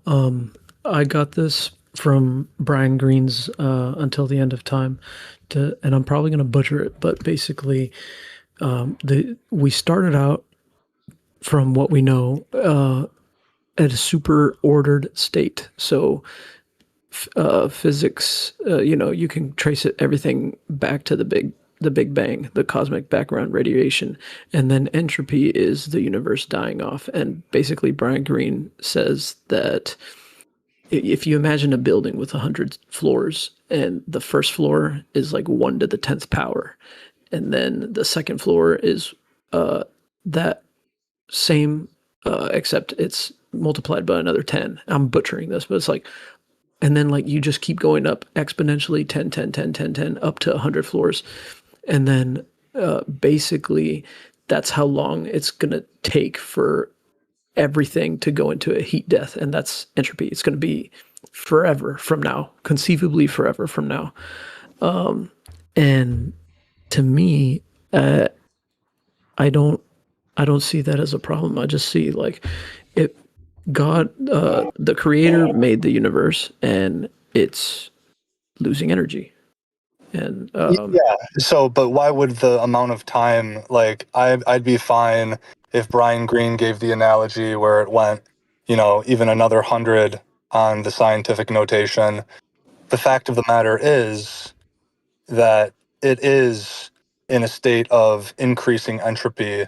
So what I hear from your response is the amount of time that us apes, we live 70 years, and that's not even conceivable to try and compare to the forever that you said. But nevertheless, you would agree, or I guess I'll ask, since maybe you're now hearing this for the first time, would you agree that the universe is in a state of disorder, of increasing entropy, rather? Or are you not convinced of that proposition? No, yeah. We are all dying, and the universe will, well, as far as we know right now, we will all fade, and the universe will lose all energy, as far as we know now. And so my last thing that I'll say, and then I'll pass the mic because I've been talking too much. In your idea of order, there necessarily entails disorder. Would you agree with that or disagree? Could you be more specific? I'm not. Yeah, so I'll just give it by way of an ostensive definition, by way of example. You think that the universe is ordered, and you agree that we are in increasing entropy, i.e. disorder, or what you call dying. So to me, that means that you believe an ordered thing like the universe necessarily entails that it's also disordered. Yes. Okay. That was my argument with him. Order and disorder, they both exist one and the same. It's more about a state of mind. What one person can see in order, another person who doesn't have that understanding will see chaos. And it's about how you structure things in your mind. It's not like a creation and destruction is one and the same. Like when something is being destroyed, it turns into something else. So it's also being created. They're not neither. They're both one and the same. So what I was going to say, kind of when I was chewing, kind of when we were discussing, I asked you what you would say, like the order and the disorder in the universe is. You said something along the lines of like, the laws of physics and the laws of things that kind of, everything abides by to create some sort of, pattern of some sort. Is that fair? Yeah, it's created that way. Okay. I think that if we kind of go back to the example that you had of like the cereal bowl, where something you said that if you have something like "take the trash out, mom," written in like the different letters from the pieces of cereal, then you'd see some sort of order in that. I think that almost by the way that you're describing this, even that just the fact that the pieces of cereal are floating on top of the milk, that in and of itself is a sort of order. Would you say that's fair? Yeah, I was kind of picturing it like the letters are on the table, And Okay. yeah. I was thinking of like alphabet soup, more or less. Um, And so eventually those chips will die out too. That's kind of like backing up the entropy as well. okay. So we have, you know, would you say that like for the universe to be disordered in a way, then how would you picture that? Would it be that we don't have these laws of physics that things abide by? We don't have these sorts of consistencies that, you know, as far as we can tell, stay true? Yeah, that sounds right. We would, without any order, we would not have. Yeah, that sounds right. No physics laws and cosmological constants and all that stuff. Okay. Oh, by the way, I just Very wanted worth to add, discussion. just because I love doing this whenever things like this come up. So, are there any guesses as to what the probability is of one's alphabet soup bowl spelling out "Come to Jesus"? 10 to the negative, Would be 10 to the negative 127 is my guess. Well, do it more in like one chance in how much? Okay. I mean, 1 in septillion. I don't know. Like, that's lower than what I said originally, but I'll say 20 zeros. Whatever 20 zeros is. Okay. Depends how many Any other letters. guesses? Wait. Is this just like you're pouring out soup in a bowl? And it's Yeah. So we're basing this on the average. The average bowl will have 200 letters. I'm seeing here. Okay. I'll soften my claim and say 1 in the age of the universe. 1 in, what is it, 13.8 billion? I'll do that. All right. Any other guesses? Be some sort of factorial, depending on how many different ways it can be spelled. Right. Well, Yeah, I have no idea, but it's a big number. Yeah, what my system is telling me right now is one chance in 3.67 quadrillion. Yeah, that sounds about right. So 1, 2, 3. And it's got to be lined up. It can't just be like. It can't just be like kind of near each other. Like the J is diagonal to the E, and like it's got to be legible. Right. So 15 zeros. You weren't far off. What did you say? 20 zeros? Yeah, that was my second claim out of the 3. Yeah, that's not bad. So I think at the very least, we're all very lucky that we're here and that we exist, and I think we can all agree on that. We just kind of might disagree on how or why. So now I'm typing in now the probability of your alphabet soup turning into Jesus. Turning into now, Jesus the being? Jesus the man. Better be some like Jesus of Nazareth. Now I'll go back to 100. Like I don't know. Yeah, whatever the quantum like possibility is of that sort of thing happening. I don't know. 100 zeros. Yeah, the soup physically transforming into a living human being. In this case, Jesus. We're talking about 10 to the 28 atoms involved. The number of possible ways those atoms could be arranged is so unimaginably large that writing out the probability would require vastly more digits than there are atoms in the observable universe. So the probability is not literally zero, but it is so small that observing such an event would be far stronger evidence that our understanding of physics is incomplete than that a random fluctuation occurred. So, even estimating like 10 to the 80th power is perhaps not enough, is what the system's telling me here. So, well, how many atoms are there? I thought it was 84 or 96, one of those two. I don't know. Oh, I can search it the up. human body contains roughly 10 to the 28th power atoms, 10 with 28 zeros. So Trey, things aren't as orderly as you think with those probabilities. I think is pretty much. But what I want to say is, going back to Jared, where the hell did he go? Even that's possible. Is like even this is not only possible, this is probable. This has a probability factor. And Jesus did say, yeah, go ahead. I was going to say, make a joke. Jesus did say to eat bread as if it is his body. So, well, there you go. Right? Like, oh yeah. Here's the next question.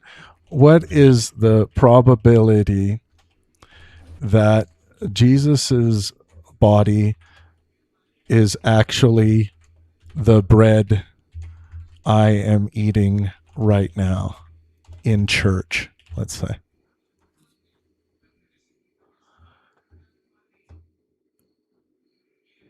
More like, okay, so what?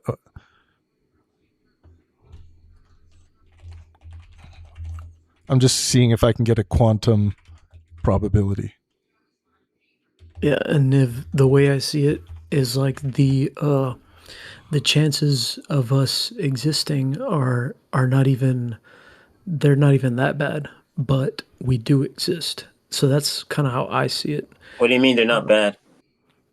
The chances of us existing, like, have you looked into how if they're so extreme, why isn't life everywhere? Like, we run into aliens and all types of other beings. I mean, well, I want to hear Trey finish this claim, Niv, because I'm skeptical of it as well, but I want to hear exactly what he's saying about the chance of humans.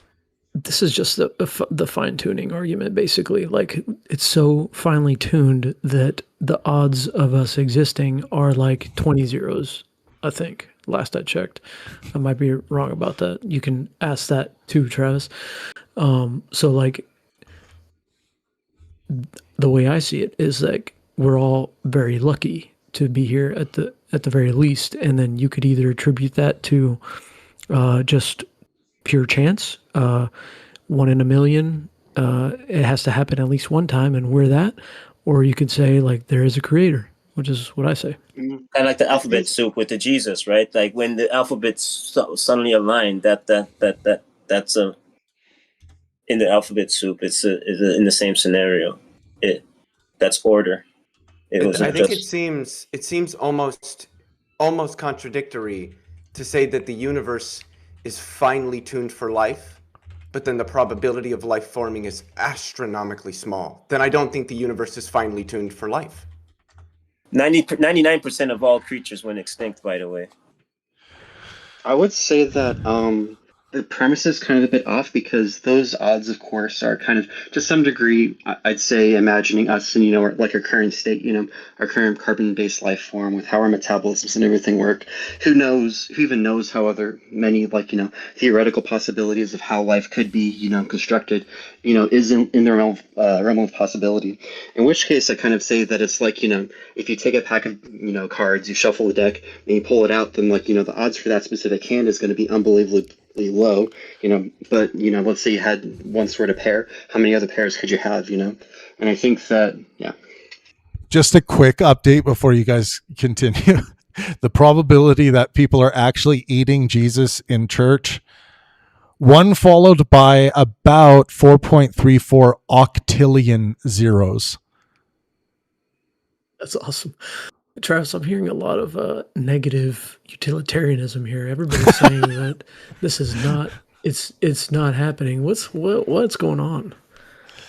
We have to have a counterfactual to your positive. Sorry, I've had my head up my ass for a bit. Trey, can you just summarize the negative utility you're hearing? It's like, no, I'm making a joke, but like basically, I'm saying like we have 1 in a huge number of chances, and I attribute it to being a creator, but everybody else is saying, no, this is just random. Well, I don't know if it's, well, when you say just, when you say just random, like, I think that's correct. I don't think life's formation is random. I also don't think that we can actually legitimately calculate the probability of life existing, even if we restricted it to life as we understand it, because we do not yet understand what the sufficient conditions for life are, such that we could conditionalize a probability for the occurrence of life. But in any sense, if we could, I would say that the probability is probably not that low, considering that life exists. So you would think that there's like more life in the universe? Yeah, I don't.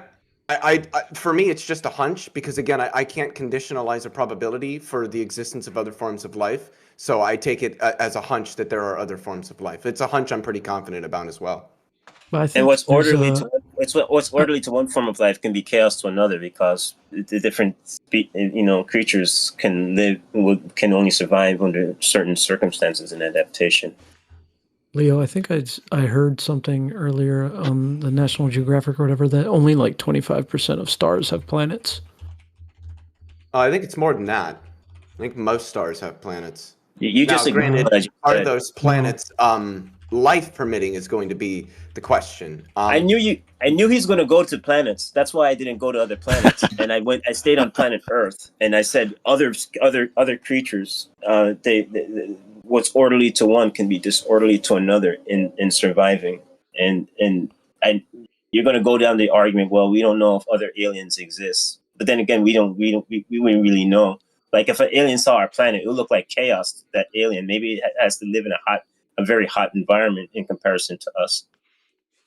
I mean, I think I think it's probable that aliens exist, and I mean, what's the matter? You don't believe that what the government is telling us about non-humans?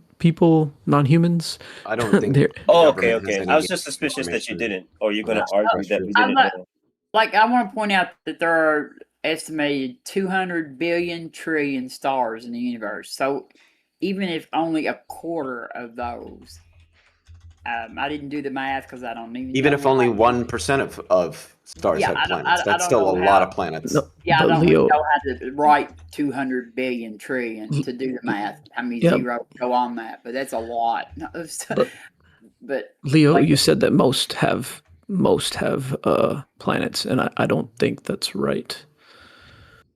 Well, I think that it is. I think that a lot of astronomers have said that most stars. Not most just means 51% or more. So I mean, I think we know where like planets are formed, right? From like when stars are forming and stuff, they form from the accretion disk left over from this formation of stars. Yeah. Okay, I do have to go in a little bit, but Travis, can we check that real quick? Do most planets? Do most stars have planets? And Trey, I wanted to ask you. Yeah, I mean, I can, but yes, the answer is yes. But yeah, so at least between 70 and 90% have one or more planets. I could have swore I heard it's pretty high. That different. But we could also say, or I could also say that out of our 8 planets, only one of them has life that we know of. So as far as we know. Yeah, and right now, like we may find out that there's been life, but like some of the planets that we have right now are not in a zone where any kind of like our kind of life could exist. Like they're either too close to the sun, or they're too far away from the sun, or they. He already said he believed life could exist in other planets. But and if that's the case, do you think those aliens could see our life? You totally just like overran Robin. Have you no morals? No, you've got more. You got morals, just no manners. No, like they but like some of them, but like there is some kind of like is it Mars or that we have found like some sort of signatures like or something? You know the word. I mean, like it was Venus. I think the phosphine in Earth's atmosphere, and phosphine is like a biosignature or something like that. I mean, at least it can be. And so they thought that Mars, perhaps there's an extremophile living in the atmosphere of Venus. Now, granted, as much as it was hyped in the popular media, the vast majority of the relevant experts were like, probably not. But I mean, it's it's cool to think about and look into. I was showing manners. I was being respectful. So I wanted to say something. Oh, sorry, Nev. Go ahead. was showing That's manners. manners. What Trav just did. Trav was interrupting you, and then he stopped. He did say that. That's manners. He did say that he does believe that life could exist elsewhere, and that's why I was like, when it was being brought up, I was pointing that out. Like that was manners. Saying interrupting Robin to say that is manners. I forgive you, Nivik. So are you shocked? No, asking wasn't there also something with the moon of Jupiter, Europa? Is being Didn't Europa also have like some okay, wait. Or something. Wait, please. There was like please good conditions. That somebody just asked. Niv and Perry, wait. I know. The Niv and Perry show. Wait. One at a time, please. Yeah, for the love of Jesus on a cracker. What? No, I was go just ahead, saying, didn't Jupiter have, or the moon of Jupiter, Europa, have some, I don't know if this is pseudoscience or not, because I'm I'm informed by TikTok news. So, but weren't there like conditions on the moon, Europa, that showed potential signs of having Europa? Europa is very interesting, but before I just wanted to say someone mentioned Mars and then it kind of went away from that, but I did see something recently. So in April 2026, Curiosity identified 21 carbon-containing organic compounds, including 7 never before seen on Mars. Some are nitrogen-containing molecules related to the chemistry underlying DNA and RNA building blocks. So this is not direct evidence of life, but like by themselves. But it's a really exciting signature. Sure. Really exciting signature. NASA has this on their website. Yeah. That's why I wanted to ask him, if he believes that life can exist elsewhere, wouldn't those aliens see our environment as chaos relative to theirs? I don't know. I can't speak for them, but Not necessarily. I would say that it's I do think it's probable. Like, I don't even think it's just possible. I think it's probable that life exists other places, and I do have to go. But I was gonna say one other thing. Oh yeah, the government just says that we have non-humans. So I just want to know more about that. Yes. Can I ask you one really quick question before you leave? Yeah. If there was no life, if there was no planet that could, harbor any sort of life form, the universe was completely dead, would that still be ordered? I think so. Yeah, because the planets revolve around the sun, and everything can basically be measured, even though there's nobody to measure it. Yeah. Thank you. And one quick question. Jeez. I gotta go. No, it's real quick. Everything that has been created in a state of order doesn't eventually die in a state of chaos? I guess we could say that through what Mega and I were talking about. Entropy. Yo, don't call me Mega. Please don't call me Mega. Oh yeah, what were we supposed to call you? I forgot. No, that you can call me Desmond for now. He prefers Mega supporter. That's his preference. Yeah, I'd rather be called Maga than Mega. You can call me Maga. Nice. Based. Oh, sorry, I just gagged a little bit. Bye. All right, thanks, Trey. Appreciate you, Trey. I love you. Take care of yourself. Love you all night long time. For those who've just joined us, if there are any other theists in the room, please unmute and make yourself known so we can chat with you. We got a room full of dirty, stinking atheists that don't bathe because they're atheists and they have no values currently. So isn't that a redundant statement? Dirty, stinking atheist. Like you can just say it's pretty atheist. pretty redundant. But yeah, if go shower, Perry. Snowdrop says I'm the fencer. Interesting. Yeah, Snowdrop has always given me like quasi theistic, but kind of like a lot of humility in what they're saying, but still strikes me as like, if not a vestigial Christian, then a Christian with like a JP Christian, or, you know, I don't know. I would like to hear. I know they don't go on like too much, but you gotta lean one way more than the other. You can't just be 100% down the middle. Deltsu just got here and he says he can't talk because he's on the road. Well, don't text and drive, you punk. But I'm glad you're here, Dal. I wish we could talk to you. That would be worse. Why are you texting if you're driving? You should be on Bluetooth talking. Okay, we have someone who just joined. I'm going to give them credentials. Maybe they're a theist. Server mute, unmute. I've invited a few. I invited a few, but sweet. Yeah. As Dale continues to type. Most of the ones that I invited have just messaged me and said that maybe they would be able to come next time, but I don't know. We'll see. Oh, okay. I'm looking at Snowdrop there at the bottom. They have looks very inspired profile picture. Yeah. I mean, that looks like Jesus Christa right in the profile pic. What about R. Garrett TTB? Are you a theist by chance?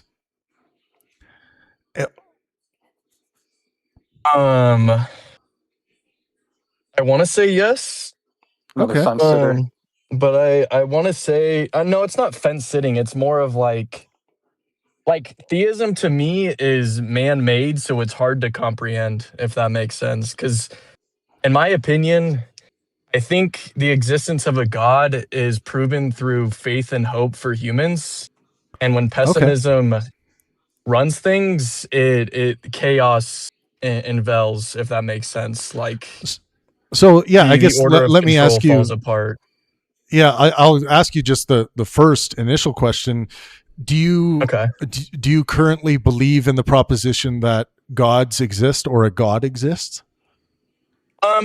Yes, but I don't think humans can conceptualize what God really is. Like, I think even like the idea of what we think as God is not truly what God is, if that makes sense. I think we're all God in a sense. Interesting. And how did you come to this knowledge or this belief? How do I even answer that? I like the sentience of animals around us, but we still manage to out-sentient them, if that makes sense.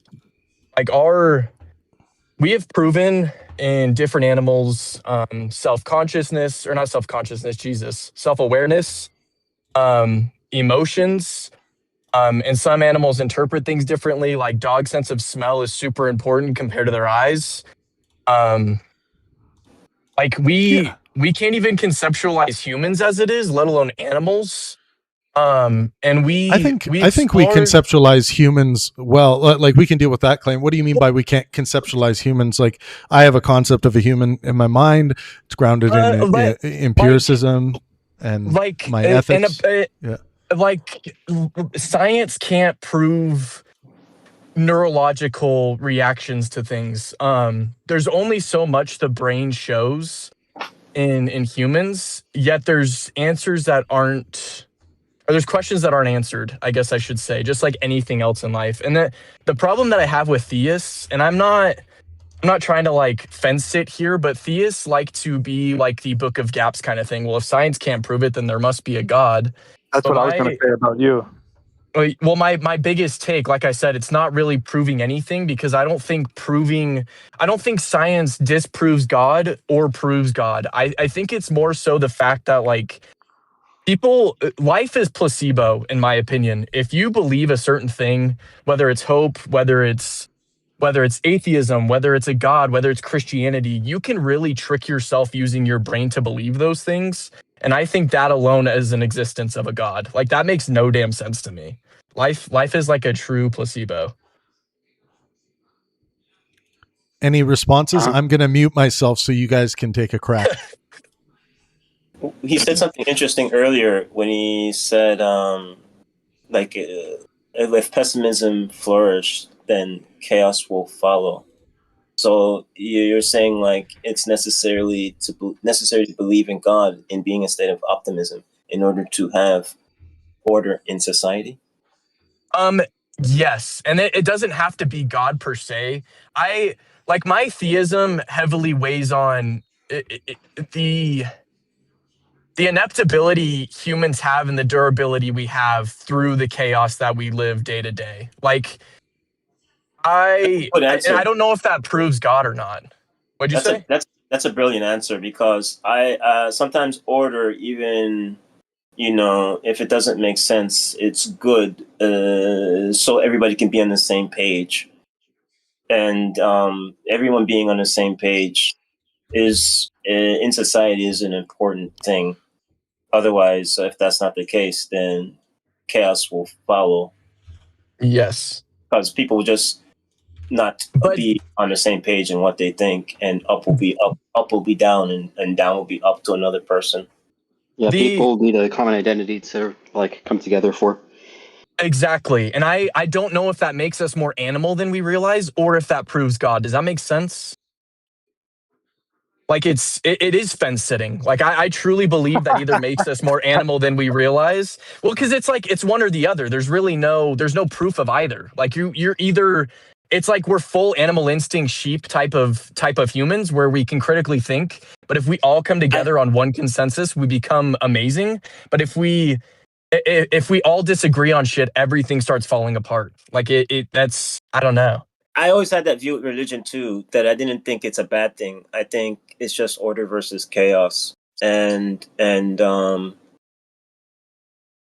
it's those two things versus the other inconvenience. It's better for people to like have an identity, come together, and having some kind of structure than not having that.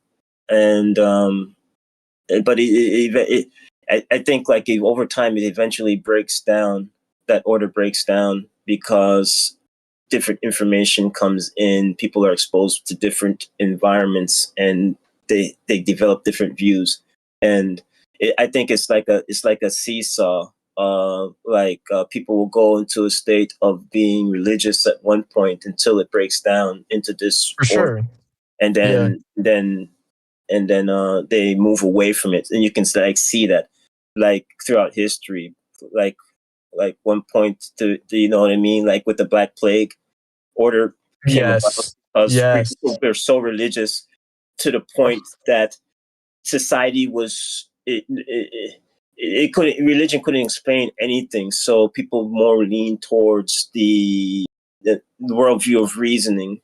And yes, so it's like it's ups and down. You're being on. You just make up what you want to believe, so people can be in the same page in order to have this order in society. Until that order can't be upheld anymore, and then people then move away from it. Their cult mind, their cult thinking. So, why? I have a question, and I feel like anybody can answer this. That's an atheist. Regionally speaking, throughout human history, how have we created so many different gods? And do you think that idea alone disproves God? Like, for example, Greek mythology or Buddhism doesn't really believe in a god, but Christianity, Hinduism, Zoroastrianism, yeah, dude, Platonism. there's thousands, and then there's thousands that have disappeared that we don't even know about. I'll say one thing. You keep saying the word prove, where usually in the conceptual philosophical game, when we're talking about the existence of things, I would rather use evidence. Okay. And I think that the multiplicity of religions that there are and have been is evidence against God. Of course, one could possibly make the argument that it's slightly good evidence for at least one of those gods, you know. But, you know, if you're looking for like a logical syllogism that can prove the non-existence of God, I see some people attempt it, like with the first cause thing, or, you know, the atemporal being able to do things like create, which necessitates temporal. but I would use it as evidence, not proof or disproof of it, of God existing. I would say that it doesn't really say, it doesn't answer at all whether God exists or not. I think a way that you could look at that is, if we had nuclear war tomorrow and the only people that were left were, Hindus, would that be any more proof that their religion is right because there is no disagreement? There's nothing else that exists. Well, you're can I using say proof something kind of also. crazy? I think that I would just say evidence, by the way. It could be evidence Yeah. that Vishnu wiped out everyone and kept the Hindus. Not proof, though, not like an answer. Sorry, go ahead. Yeah, I think you can make that argument. I think that more so when we kind of talk about the rise and fall of religions, I think a lot of that just kind of comes down to memetics, looking at religion as, this idea that kind of in its own way, it lives, it evolves, except that rather than being biological like we are as, people, it's kind of, linguistic and like cultural. And so in that ways, there's a kind of survival of the fittest where, religion will come about. Say it's like Christianity, it's a very expansionist religion, likes to spread to other people, that sort of thing. That religion is going to propagate itself and last a lot longer than, a religion that's really closed off and doesn't like to accept new people in. Prescription, yeah. Can I ask you something? Please. What is your philosophical morality? Like, are you humanitarian? Are you primitivism? Like, what do you firmly believe is, I don't know if the right way is the word I'm trying to say, but like the way that humans would flourish if you could completely wipe everyone's brain out and like come up with the philosophical way for everyone to live. Does that make sense? So I believe first that morals are subjective and or intersubjective. They can be collective. But I am a healthist or a well-beingist. I believe that the horizon by which humans should steer by is to maximize health, net health. And I believe that this subjective moral conclusion that I've come to comes from my experience seeing other people being sick myself.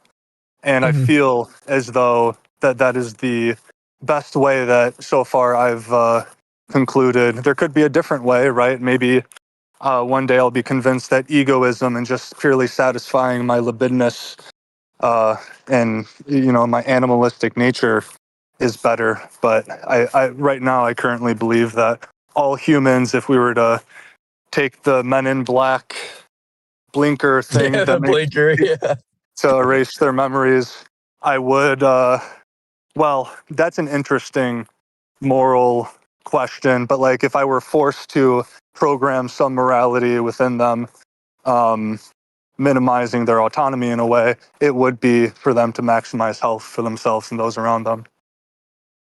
Okay. What about you? Or what do you think of that? Shit. Oh, I thought I left. That's awkward. I understand it, and I believe it to a certain extent because, like, obviously, our health is the most important thing as humans. To take care of each other. Yeah, for sure. Whether it's mentally, physically, or socially. Very good. Exactly. Social. Yeah. Okay. I can agree with that. Can I? No, sure. No worries. You can ask or go wherever you want, or other people could jump in as well. Do you think that there's some other moral maxim which is better than the health proposition? Because it sounds like you're on board at least to some degree, and I think most humans are. For sure. Yeah. 100%. So, but I'm an autistic I'm not actually autistic, but I do philosophy as if I am, and so I've spent a great deal of not making like some authority, making myself some authority figure, but this is something that I care about deeply and think about in my free time when I meditate at night. For sure. And so I'm always looking for different perspectives or ideas to catalyze Do my ape you brain. do you fall under humanitarianism at all? Yeah, I'm sure I align with many of the virtues and maxims. I don't call myself a humanitarian, but you're free to title me. I try to just give the idea as it stands, but you can, For yeah, sure. I mean, it'd be close. I'd be a humanitarian before I'm a Christian, but even Christianity, I take from some of their virtues. Charity, for example, is a core For sure. tenet, and so I'm So, a greedy moralist, and I like to dip my toes in a lot of different pies. do you think, not necessarily that Jesus was a real person, but that the stories that were told about him were real, that aren't like scientifically exploitable, like the resurrection, obviously? Do you think him as a whole, being very selfless, feeling sorry for the people that crucified him rather than angry, do you believe that person existed? So you threw in the caveat there where things that are told about him that aren't scientifically exploitable. Science is a huge part of my epistemology, my way of knowing things.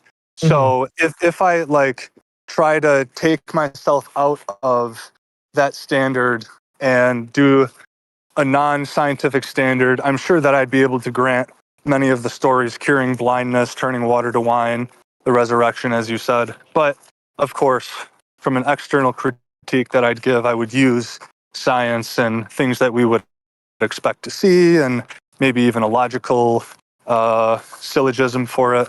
But I'm not sure if that answers your question, but well, I just mean more of like, rather than the miracles existing, do you think like him as a person and who he portrayed to be was real? The historical in figure history. Jesus, Yes. yes, I believe was a real person. The disconnect, though, as we alluded to, with things like resurrection and things that Matthew and Luke and John say about him, I don't believe I don't believe those stories are trustworthy. Some of those stories could I can definitely agree with be you. true, I agree but with I don't you. think they're trustworthy. Yeah. Yep. My fence sitting here is not that Jesus was.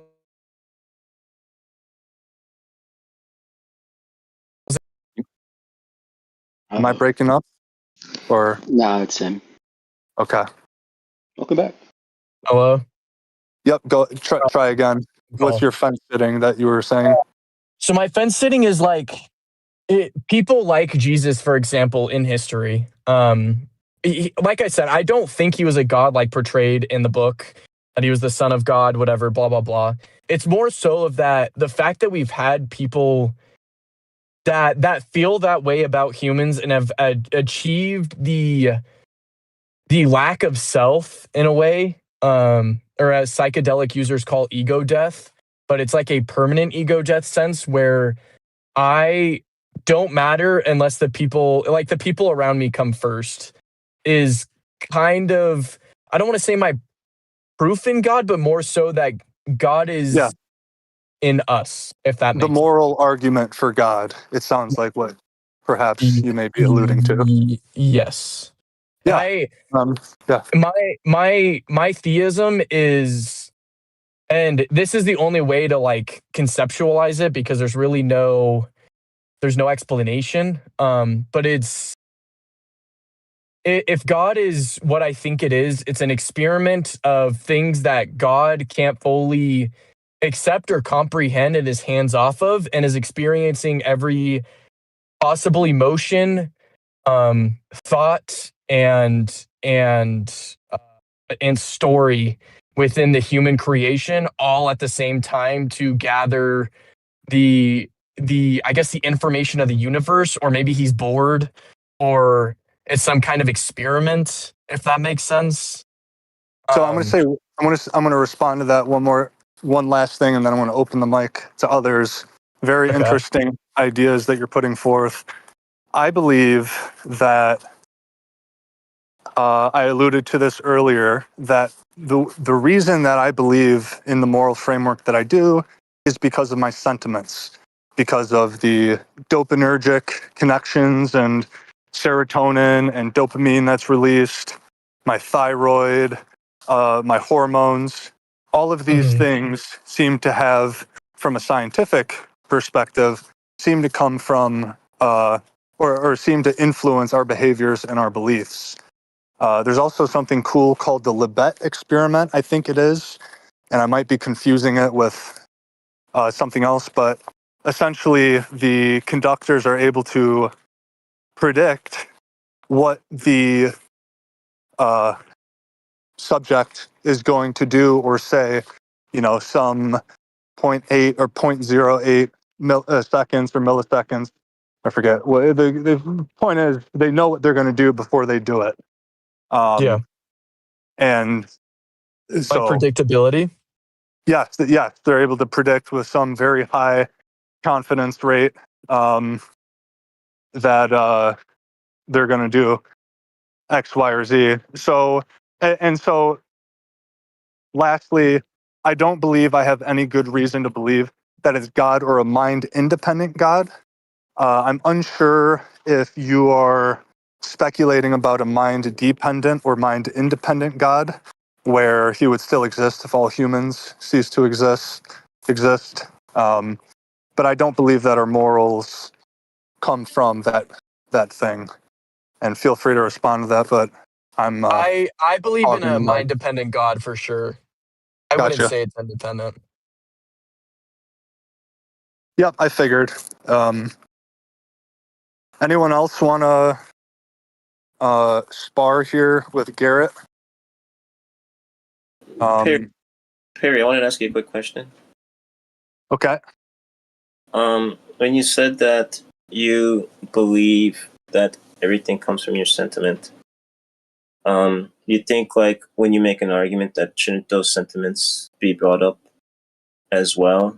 And if that's not the case, because sometimes people say, well, you might not be able to bring it up because it's just not being able to be seen. That doesn't mean that it's not there. If that's the case, would you think it's possible that others can see the sentiment in another person that they're not able to see? So there's three things to grapple with there. The first thing you said was, should we mention our sentiments that we believe are giving rise to the argument or beliefs that we're espousing?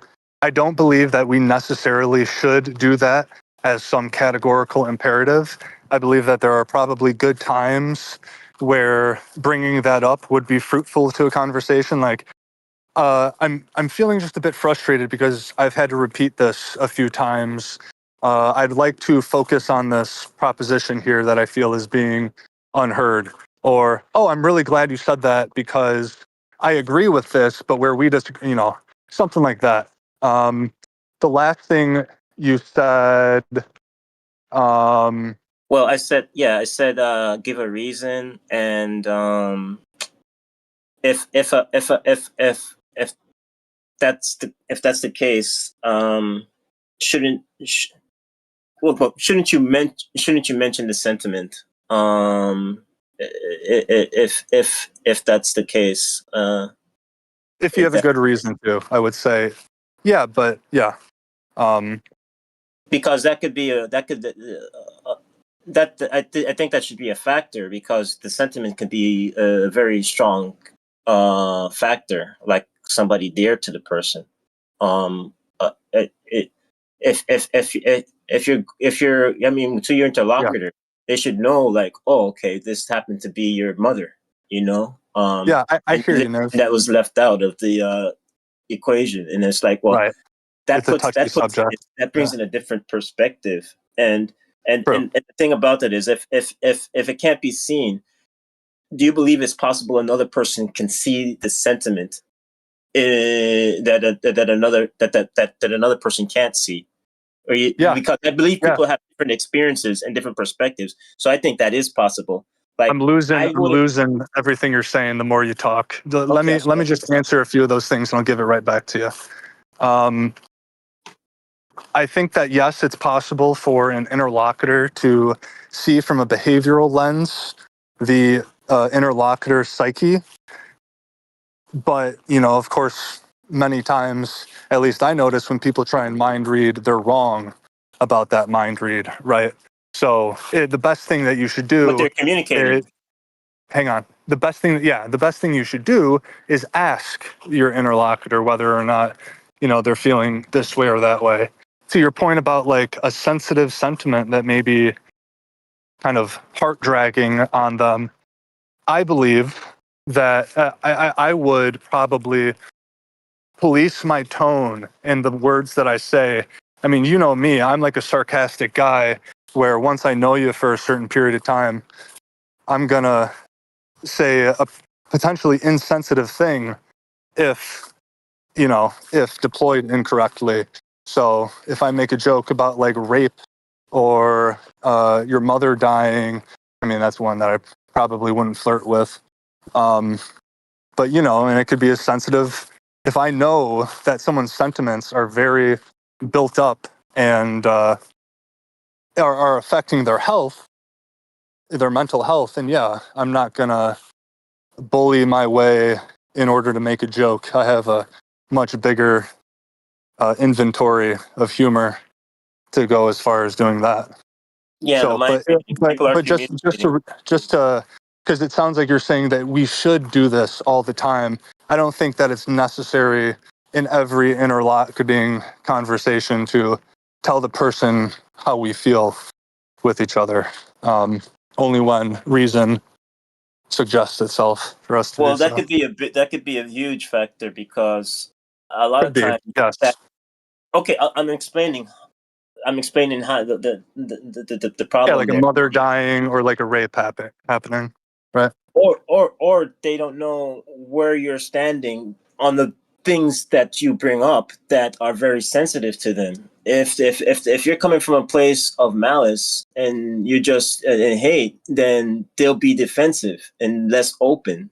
You're not going to have a smooth conversation. Yeah. It's good to say, "Hey, I'm not saying this because I hate your brother." I agree. In that sentiment. Let's get this back to what's the topic of today? Something regarding theism. Does anyone want to speak on the topic or things that have been said? Or I wanted people to maybe engage with Garrett. He seems to be a theist in here. I don't want to have it just be the Niv and Perry show. But otherwise we can keep talking psychology with Niv. Casey, you've been in here for a while. You haven't said anything. Do you have any thoughts on the topic, which I don't even know what the topic is today, to be honest with you? But Garrett's atheism versus theism. Is that what it's titled? I think so. Okay. Well, it sounds like you don't have much to say. Anyone else going once? I mean, I could just keep reiterating what I believe. I'm just curious, like, yeah, I like the idea of a mind-independent God is hard to circulate with the history of gods and the in which history God gets eradicated, chaos unveils. Which is why I believe in mind dependence gods. It creates some form of order. And it's not that I agree with certain religions and their moral issues and how they treat their people and what they believe in. I disagree with a lot of how religions are perceived and how they're taught and how they're used. And we have yet to have a true form of like atheistic society that I'm aware of, and maybe somebody else knows a society that was like that, and it cherish and prosper. And the problem is like, what do you consider cherishing and prospering in history? And I think that's just like the evolution of how happy humans feel in that moment and in that time and when they're flourishing, like the Renaissance era, or like everything. There's going to be imperfections in humans no matter what. That's just the reality of being human. No matter how close we try to get to utopia, there's always there's always that error in humans. So it's not I don't know if it's more of a belief in mind-dependent God or more so of like that's all we know, you know? Like as a society as a whole is mind dependence on a God. Well, Robin Webster must not be listening right now because I know that she would jump on this I'm like not like listening. like a cowgirl. But I believe that there are certainly successful societies that are secular, and there is no need of God for them to flourish. Whatever issues that a so said atheistic society had, I don't believe came from the lack of belief in God. I think it came from some other human, all too human reason as to what the issues were. But there's also the counter evidence. I don't know, what is it? What's Sweden, Norway, and Denmark? What are those called? Scandinavian countries. Yeah, those are Scandinavian. I think that are they like not anti-God, that's not the right word, but they don't believe in any God? Like majority? They don't make it necessary for the belief in God. There are theists and atheists, but it's a secular run government, meaning there is no like prescription of God in there. Go ahead, Robin, please. I got to rest my throat. Well, I heard you say something about me. I was speaking with someone on the chat on the stream I was trying to convince to come in here. So Oh, okay. Well, yeah. What was it you? Well, I mean, didn't you do like a live on whether the United States was secular Oh, or? yes. Okay, yes. And me and Benson, which Benson's away right now. Benson and I, that is like one of our major focuses on like the founding of the United States and the position of the religious position of the founding fathers and what their intentions were with the ideal of a secular society. Do you feel like, Robin, that the United States is a secular country that is flourishing? Or would you disagree with one of those two components? Like I'm going to knock off the last 10 years. Yeah, that's I'll give you that. The current history, I don't think, as long as there's a point in time in a country where while it was flourishing, it was secular, I'll give you the credit for that. Because I don't have enough knowledge in secular nations. So if you can disprove me, go ahead. That's why I'm here for the conversation. But now, like there is the data that shows that at the time of the founding, like 98% of all of the people who lived in the colonies were Christians. They were not at that time necessarily all of them like linked to a specific church or denomination, but they were. Nivik, what are you doing? Oh shit! What did someone say last night? He was working in his evil laboratory. I saw in the chat. Like we. But anyway, so like, but like the founding fathers were probably far less like religiously committed towards a denomination or whatever than the average colonist. But they did like there were certain ones that were more against. Like there were some that were completely for the separation of church and state, like Thomas Jefferson, Alexander Hamilton. Alexander Hamilton was huge on the necessity of separation of church and state. There were, and then of course there were some that disagreed with that. But like the Constitution was drawn up as a secular document, and to provide and like for both two reasons. One reason was to keep the government from becoming in control of a church. And so that would further protect the rights of the citizens. But it also was meant to protect the religious liberty of the colonists, because we had prior to, like, even after the Constitution was drafted and everything and accepted, there still were colonies that had state religions, the colony religions. in certain, they had their own religion in that colony. And it took a little while for that to trickle down to the state or the colony level to where we got rid of those religious, like government things. But and there was a lot of like persecution by like the Puritans actually burnt Quakers at the stake in the colony that they ran, and so like Do they deserve it though?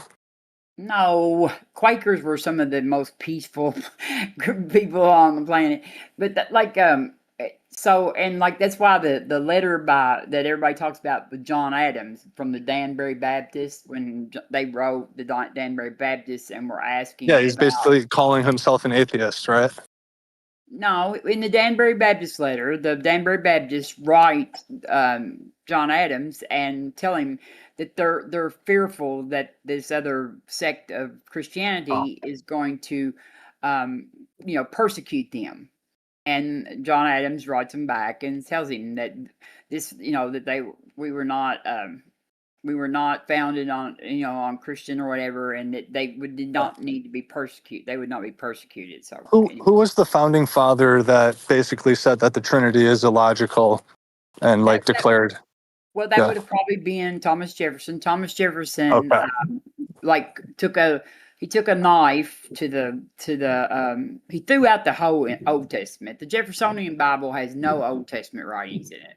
And then he took out everything out of the New Testament that had any kind of supernatural claims or anything. Pretty much the red lettering part of the Bible that supposedly Jesus' words and stuff. That's pretty much what the Jeffersonian. So this is all very interesting. Garrett, did you want to respond? And we also have maybe Joker is back. I like to respond. Yeah, we can get Niv in there too. Welcome, Joker. Feel free to unmute and say something if you'd like. Otherwise, I'll say something. But I know he said he wanted to respond, so he's more in depth in this conversation. Let's go, Garrett or Niv, whoever it was next. Yeah, and then we'll get to you. I'll ask a yes or no question for Robin to keep it short, and then Niv can go after me because I just have a brief question. Do you think, even though our justice system has kind of been created off of Christian ethics, meaning like murder's bad, stuff like that, do you still consider that a secular way, if that makes sense? Because all of it isn't Christian ethics, but it was very, like you said, it was 98% of the people were Christian. How do you make a country secular when the majority of the people are a specific religion? Well, first of all, it's the government that's supposed to be secular. It doesn't have to be the people. But I'm gonna ask you a question. Do you think that in other societies that are not Christian that murder is allowed? I mean, like stoning. Oh, well, not murder directly, no. But I mean, if you're gonna bring up stoning, you're gonna be going into. I was about to say that's punishments. That's not committed crimes. But you're gonna be going into biblical stuff too. I know. Right? So, yeah. So Christian ethics, everybody assumes that, that we got the 10 Commandments or whatever, and then there's a whole big deal about all that. These actions, like murder and stuff like that, are things that social species figured out long ago that we have to minimize. We cannot, because we won't have a society. Even chimpanzees and other apes. Well, maybe murder's not a good example. Don't allow murder. Well, I was just trying to throw a dart at the dartboard. I just mean the fact that a lot of our rules and laws have been created through Christian morals. Which ones do you think are I would say that actually the 10th commandment, which is thou shalt not cover thy neighbor's whatever wife or maid or whatever, is actually antithetical to the concept of capitalism. because I think that that's the prime motivator for the actual, economic system we have is for you to create things that people buy and then other people want when they see it. Well, let's see if Garrett thinks that there's a law that Christianity, the original question, that Christianity gave us and not something else. Yeah, just give me one example of something that is only like it is like solely found in Christianity. That would be like something that a law we could only have gotten from Christianity, because I would say that Robin, I know. I'm just going to say that most of those things existed prior to Christianity. Is what I'm saying. Okay. Let me.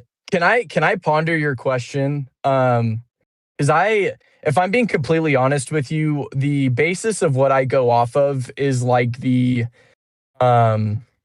like you were saying, the 10 Commandments, which play a heavy role into our judicial system. But the only problem is, you are right, a lot of countries punish those things already as it is, so it's not really a Christian value teaching per se. So while you guys discuss things, let me think about that and I'll get back to you. Is that okay? Fair. Of course. Fair. Thanks, Robin. And thanks, Garrett. Niv, you want to say something? And then I want to hear Joker to see if he's got anything on the topic. Go ahead, Niv. No, I was just asking if the Quakers would have harmed those who persecuted them, why they left. Would they more have deserved it? You could see a motive there though. Like people who weren't as religious as they were oppressed them.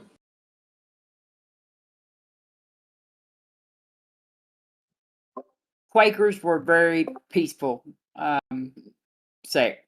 They deserved it. They were very peaceful, and they were abolitionists. They were very peaceful. They were not. Yeah.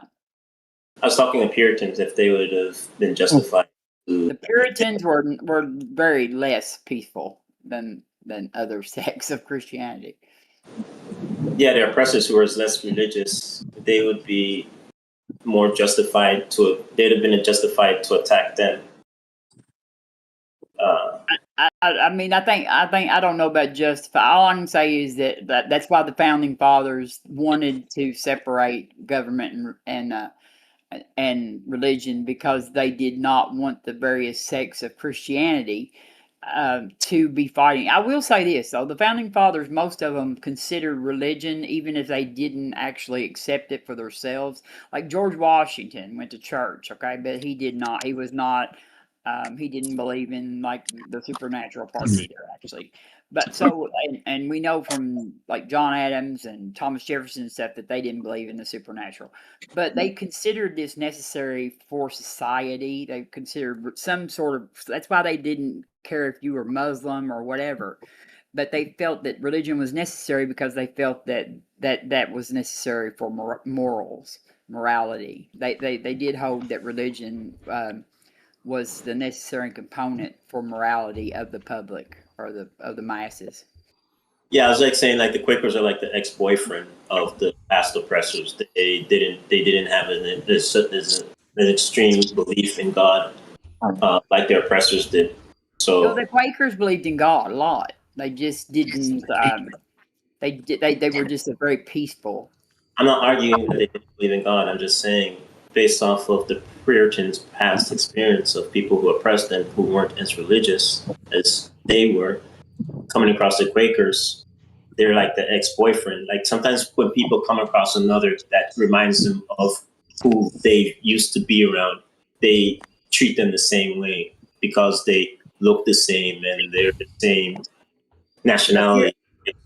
That's actually sort of a myth, Nivik. The Puritans actually left the homeland and came here so that they could enforce religious and stuff on the society. They were actually not allowed to do that where they were at. They were not as persecuted for their beliefs as much as they were not allowed to persecute others for their beliefs, and so they were they were encouraged to leave. Before you respond to that, Niv, I see Travis back. I just wanted Yeah. to make sure that we know that Joker is in the queue, and I think Casey also had something to say as well. But I'm going to mute up and Fantastic. charge my Yeah. phone. Thank you, Regardless of Perry. what Thank you, Robin. One second, Iv. Yeah, we'll bring. Sorry, was it Jack? Joker. Oh, Joker. Joker. Yeah, but what I want to do first is just remind everyone, when you're not speaking, please make sure your mic is muted. It's better for you to unmute when you have something to say, just or else we get background noise. But go ahead, Joker. You're up. Excellency, if you could hit that mute button. Yeah, thank you very much. And you too, Niv. Yeah, we're getting a lot of background noise from you as well. You said before you go ahead to me. Oh, okay. Yeah, well, do you have something to say, Niv, before we move on to Joker? No, I was just saying that there's agreement that they were persecuted, regardless of the reasons that. Okay. That is. Okay. Thank you. Yeah, Joker, go ahead. Yeah, and sorry, I had mine unmuted and I wasn't thinking. I don't It's all normally good. join any calls. Brand new to the community, so. Yeah, well, welcome. I'm glad you're here. Yeah, thank you. Yeah, a neighbor told me about it, so I was like, yeah, I'll check it out. So with this, there's a lot of different things. I wouldn't really describe. I'm definitely not a theist. Just to give you a background, my personal belief was always that religion was just the original means of control for people, to control people in general. But my question, I guess, it's a little bit of a tangent because my question is, if God were to exist, what's the purpose to us? Because one thing I ponder sometimes as of late would be, if God exists, are we supposed to see any goodness? Sorry, getting a little nervous talking in a public no worries. setting, This I is guess. yeah, we all Yeah. do this. It's fine to pontificate out loud and Yeah. wear Yeah. your thoughts on your sleeve. That's what this is all about. So take your time. We are interested to hear that thought Yeah. process. So feel free to do it Yeah. out loud. Yeah, because I just wasn't sure what the topic was exactly. Just a theist versus atheist. So I'm trying to play more towards the theist role, I guess. If God were to exist, are we supposed to see the presence, right? Or what is the value of God existing at all? Because technically, I guess technically I could believe there is some sort of power that created us, but why is that relevant to us even?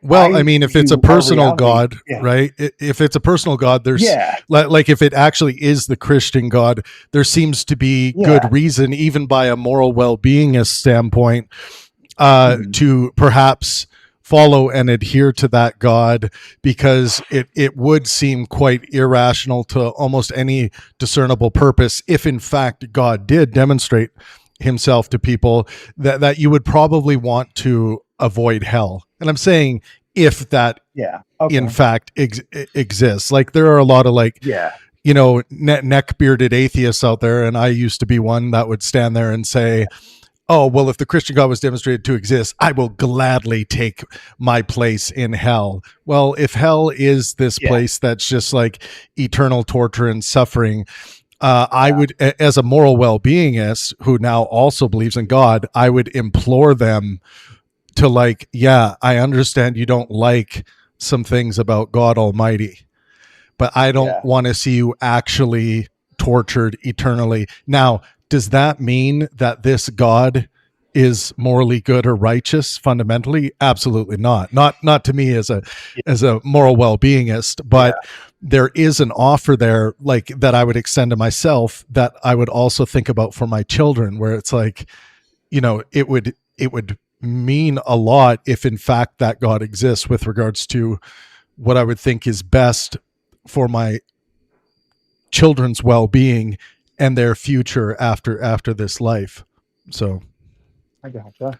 Yeah, because that's something I always have issues consolidating, because I always hear the same thing of God is love, right? And then I'm like, and God is all knowing, which I already have an issue with the all knowing thing. But God is love and God is all knowing, but then somehow it was still allowed to happen that there is a hell.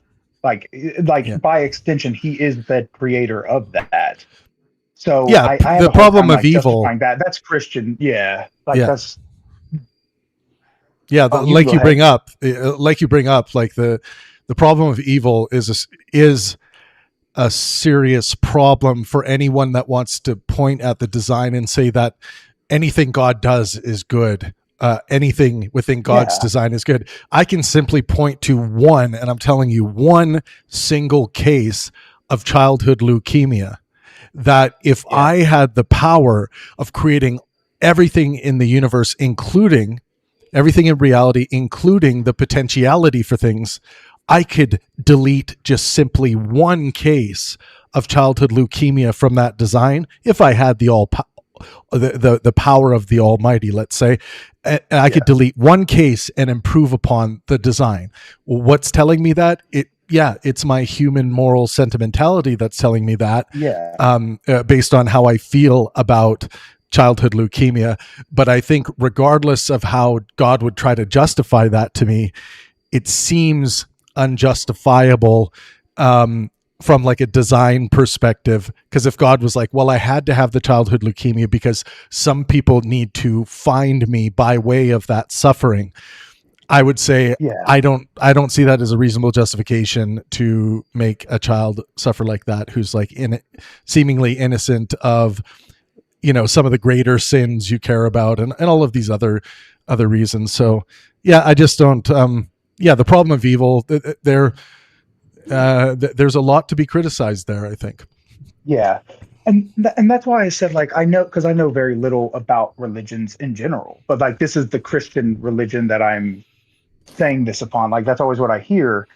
But like for me, it's almost like it's describing God's creation was also providing the value system. Like you must understand the good and the evil. So you can't have the good without the evil existing, sort of thing, right?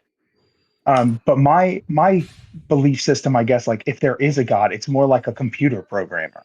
Like they kind of set it and let it go. Like it's the ultimate neutrality that it obviously wouldn't function within our realm of morals because it's not like we hear the whole we were designed from God, right? But I also think all life has the same value. Like an ant is just as valuable as I am, sort of thing, right? Oh, that's interesting. That's just I know. I'm an extreme case. I ponder things independently all my life, and it never stops. I would like to test out that moral theory you just outlined. I was about to say, can I ask you?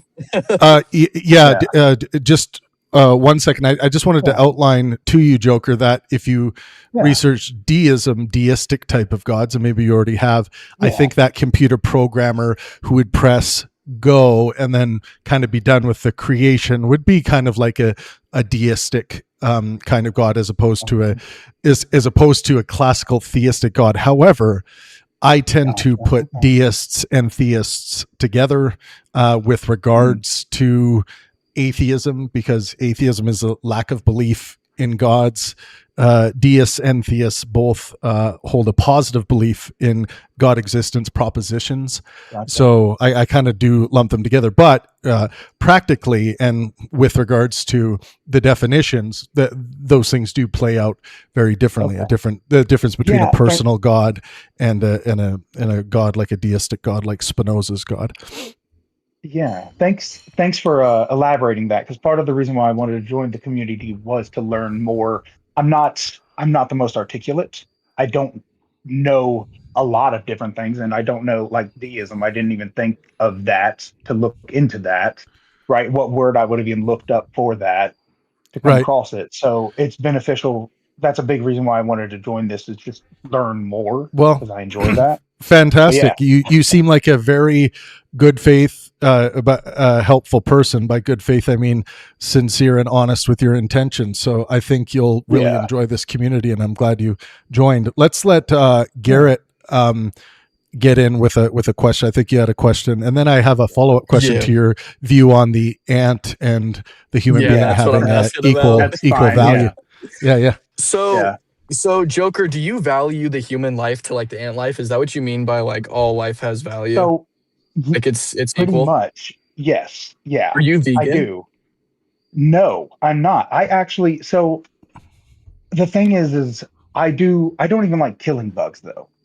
But I would never choose to. The basically, so I was suicidal at a young age, and I got through my own perspective. I like some background. I suffer from a severe mental illness.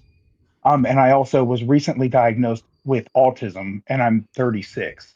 So like it was a late diagnosis because I could mask so well, people couldn't tell. I knew when I was first heard what autism was and interacted with somebody else with it.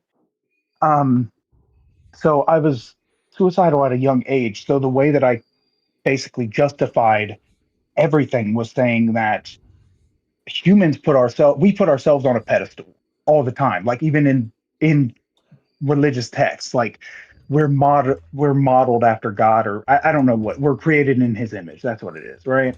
And I'm like, but that's putting more value on us when I don't think we necessarily have value. So earlier on in this entire topic, it was the talk of life existing and life existing here versus everywhere else. But even just on the concept of life existing here, humans are still kind of minuscule for this time scale. And I'm pretty sure life evolved independently multiple times here, even like on Earth. So I don't know why we would have that value.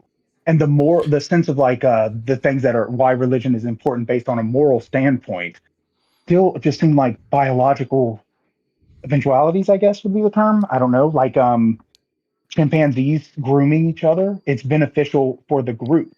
We just happen to be in a time period where we still have like our tribal mindset of creating an in and an out group, which I think religion was a big part of that too. Um, to And do you know oh what's shoot, a, I'm do you know sorry, what's I lost amazing my what? thing? Do you know what's amazing thing What? is that all of that tribalism, Yeah. it doesn't have the kind of genetic foundation that people think it does. Like when people say we are Oh fundamentally yeah. tribal, it's like we are apes, and there Yeah. are a lot of things that within our genetics and our memology, like we talk in the biological science and evolutionary sciences, Yeah. Yeah. we look at meme level versus gene level things, like what things are meme level in the sense of what things are being passed on as lessons and Yeah. taught to children, and you know, kind of how culture evolves. And then we talk about, well, what aspect of it is gene level. It actually seems to be the case once scarcity, you know, which we've been limiting scarcity so much in the past couple thousand years, that we are trending in a direction of more peacefulness, more calm, more conscientiousness. Someone like Steven Pinker and the brilliant work he did with Enlightenment Now should mean death to the pessimist. With regard, like if you really give that an honest reading, if you look at the data yourself, human beings, when it comes to maximizing physical, mental, and social health, i.e., well-being, human beings are trending up, and we just keep going up. That doesn't mean there aren't blips on the radar, like World War II, World War I, like horrible blips on the radar. But in general, the trend is in the positive direction with regards to the maximization of human health. And for me, as a moral well-beingist, that's my value system. That's my moral system. I judge good, bad, right, and wrong based on well-being outcomes and our drive towards wanting to maximize well-being for ourselves and those around us. So at the end of the day, I believe there are facts that we concretize in medical science, in the biological sciences, that deal with mastering the health of the human being. And what's included in the health are things like spirituality. Some would say, well, you know, we're talking about science here and the facts of our physical, mental, and social health. That means spirituality is out the way. It's like, no, that doesn't mean that. Spirituality has a huge impact on our physical, mental, and social health. For some people who call themselves spiritual people. So my question to you, because you said something pretty interesting to me, that you see the same value in an ant that you see in a as a human being. So a difficult question might be, if there was an apartment building on fire and there was an ant sitting behind a locked door in one apartment building, looking at you saying, please help me. Obviously it can't talk, but it's like, trying to get out of there.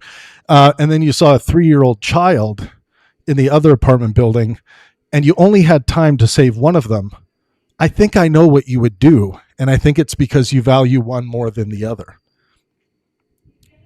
So I mean, you're not wrong there, because I kind of spoke in a generalist perspective. I have like the high end way that I think most of the time, like the normal way that I think most of the time, which are still my basic human values, right? Like I value my partner, her, more than other people. Sure, right? of course. So it would be the same.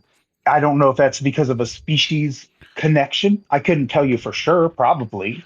But it's like, that's why I was talking in a general, like overall, I don't think humans are more valuable than ants. And I think the thing is, I'm more strict on myself than anyone else, because that's the only thing that I even know is real, is if I may, to some degree. Yeah. Right? Yeah. Okay. Mm-hmm. Yeah. If I may offer some language there, when you're talking about these value comparisons, you might want to say, I think there is no more intrinsic value to an ant than there is to another human being, in that the universe doesn't state on a stone tablet that the ant is absolutely incontrovertibly, it is incontrovertibly true that the ant is less valuable than the human. I agree with you on that. I agree there is no intrinsic value in that sense. Fully agree on that. Yeah. But I do think that that question you had of like,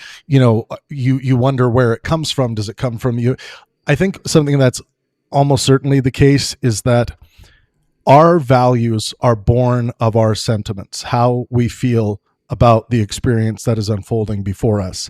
And that will include all the things in your environment, which includes all of your intersubjective relationships, including the relationship with your partner that you just outlined.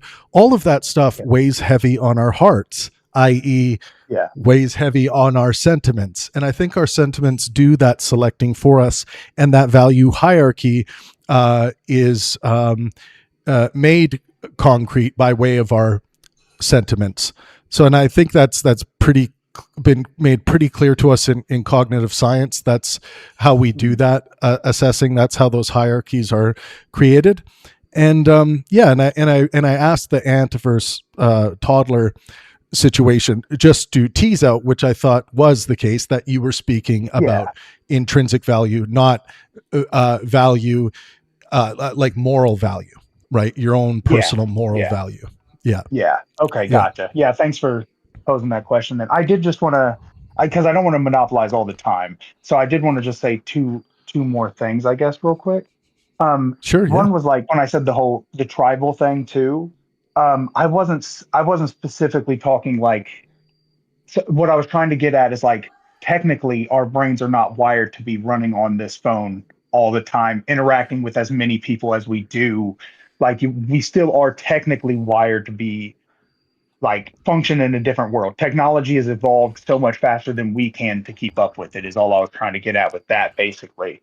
There's a lot of truth to that. Yes. Yeah. Shoot, what was the one other? Oh, and like the value proposition I did with the ant also was to reference my language was poor. I'm sorry. It'll take me a while to get up on the language. But no the value was to preface the fact that like we are in God's image, and like it just feels incorrect to me to do that, because as you said, the intrinsic value should be universal. And if I do believe that, if like I said, I don't really believe in a God, but if I do believe in a God just because of things that physics has proven, Like we're closer to a simulation than anything else, and we create simulations all the time. So why would it necessarily be? And our simulations, so like the little nerdy perspective of me is if there is some sort of God, it's in a dimension that's unseeable by us. For sure, we won't ever truly know if it is there or not. But it also, it doesn't matter it to them anyways. Like we could just be a data pool, you know. Yeah, there's lots of could be's. When we start talking about could be's, we are then talking in the modal sphere, the realm of possibility. This is where we go to pontificate in this seemingly infinite realm, which is an interesting exercise. It's a very creative exercise. Now, it's really fun. What that has to say, but what that has to say about epistemology with regards to our knowledge forming, I would say the could be's ought not be considered epistemically. It has to be more than a could be to be considered epistemically. I say possibility ought not weigh into our epistemological standards, but probabilities and plausibilities should. And I think it's important to delineate between them, just because of the logical issue. Anything is seemingly logically possible. Like I haven't seen a sufficient answer to that question, in that someone could demonstrate something to be impossible. And as far as like, you know, it's a challenge that many people have tried. You know, for 1500 years, we thought aspects of Euclidean geometry, for example, were set in stone, rock solid, incontrovertibly true dogmas that we were justified to wear.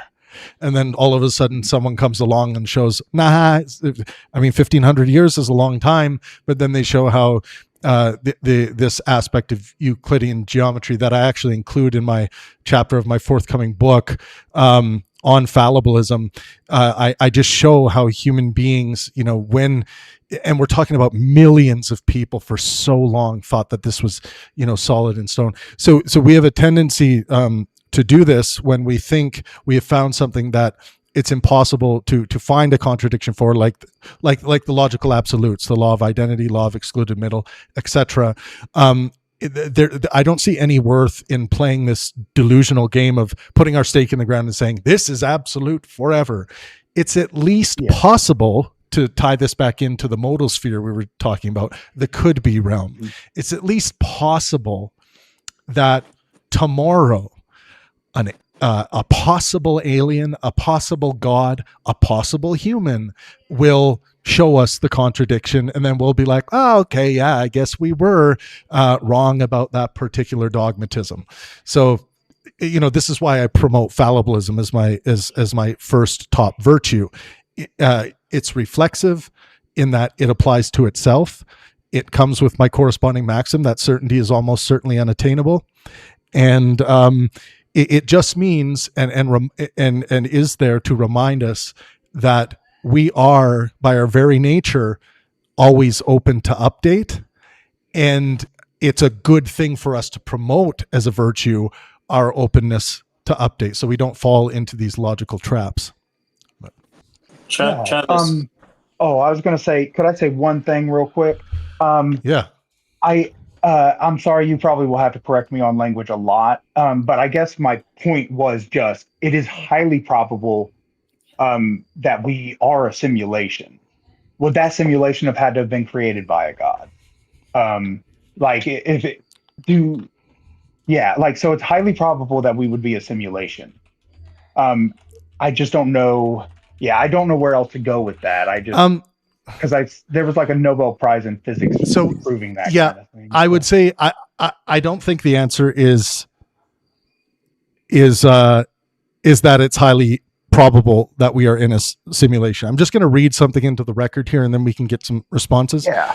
So it is not currently established that we are highly likely to be in a simulation. The idea comes primarily from the argument of philosopher Nick Bostrom. His argument does not conclude that we are probably in a simulation. Instead, it says that at least one of these three propositions must be true. Number one, almost all civilizations go extinct before reaching advanced technological maturity.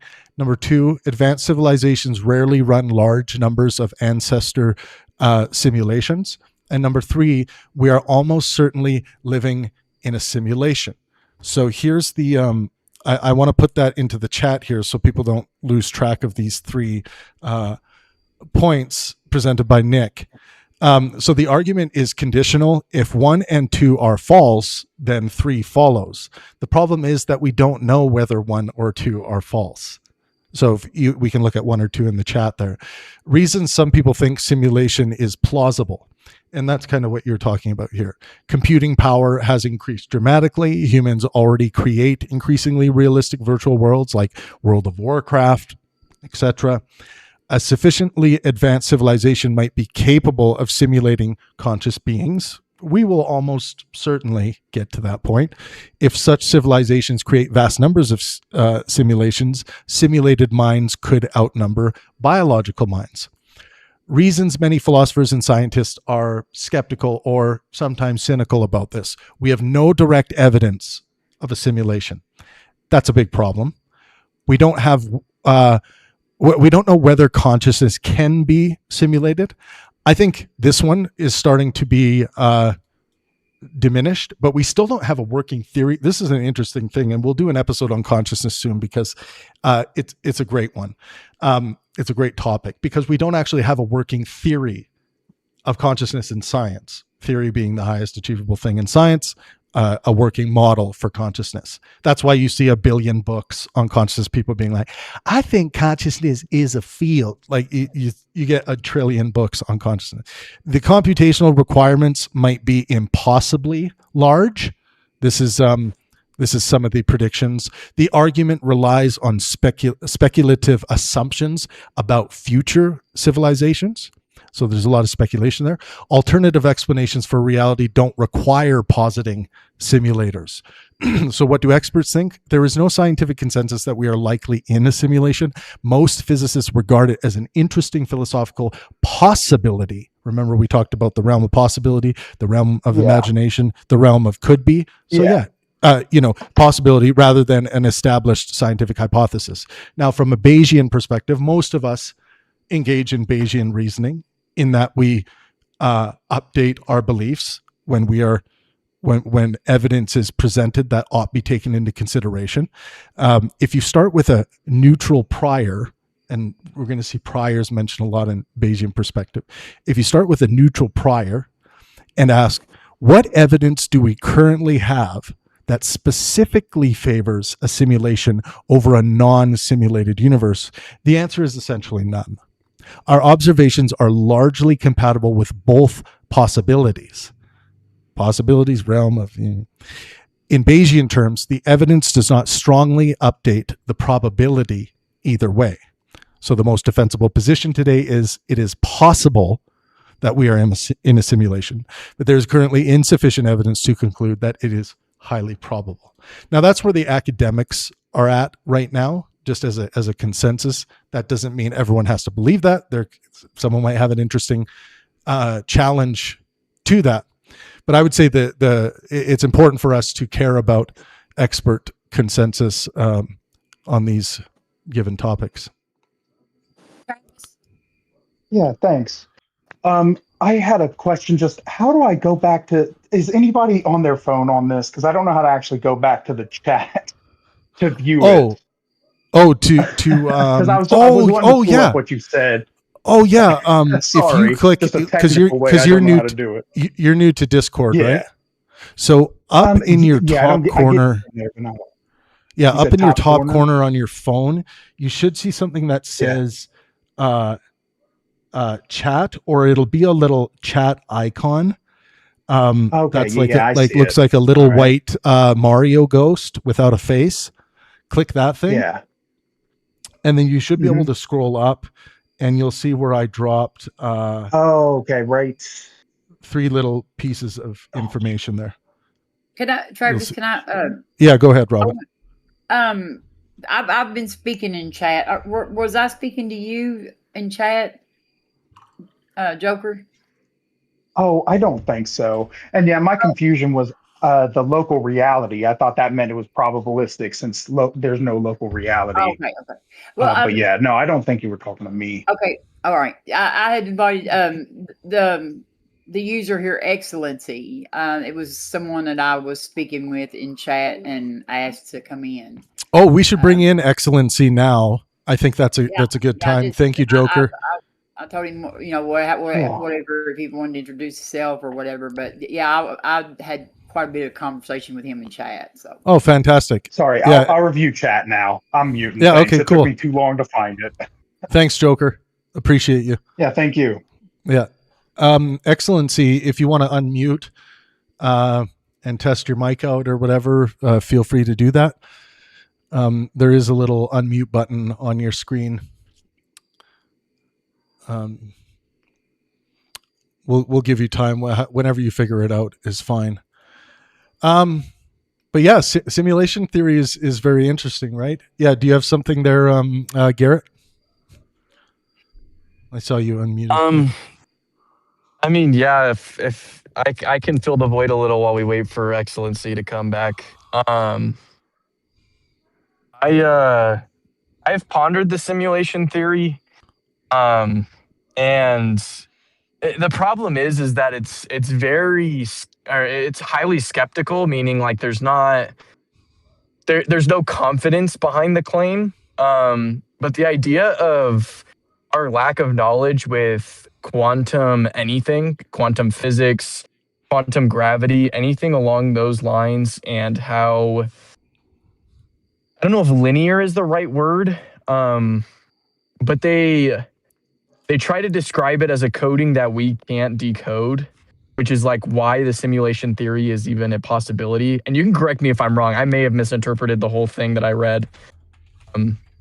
But that's, I don't really, I don't know if I have the take of simulation or the simulation theory, simply because it's kind of like we make simulations, but it's in a very small scale.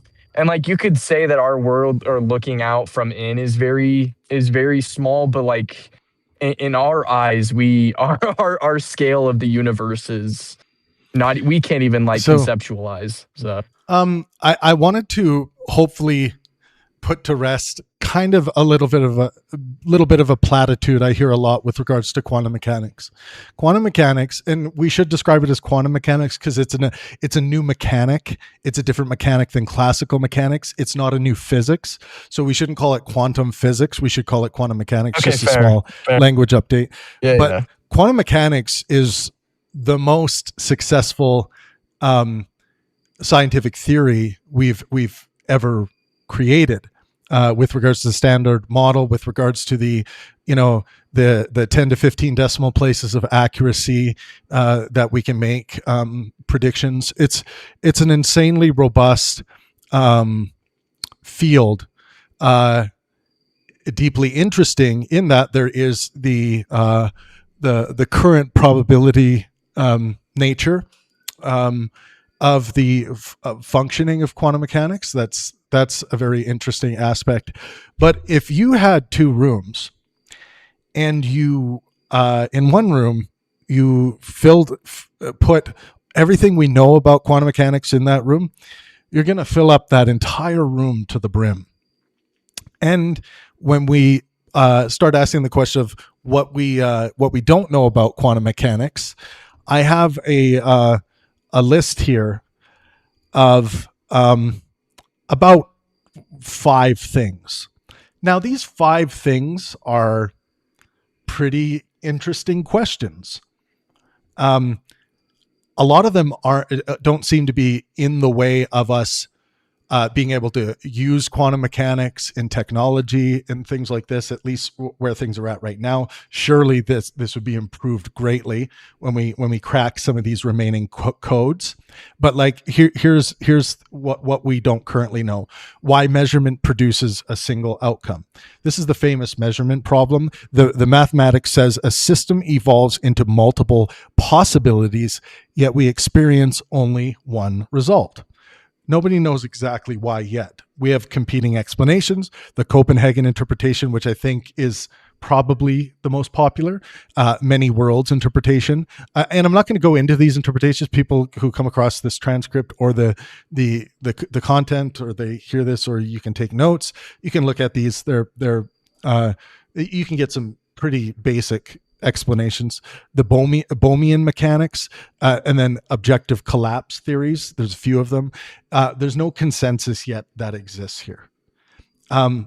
What the wave function, and number two would be what the wave function actually is. The wave function is the central object in quantum mechanics, but is it a real physical thing?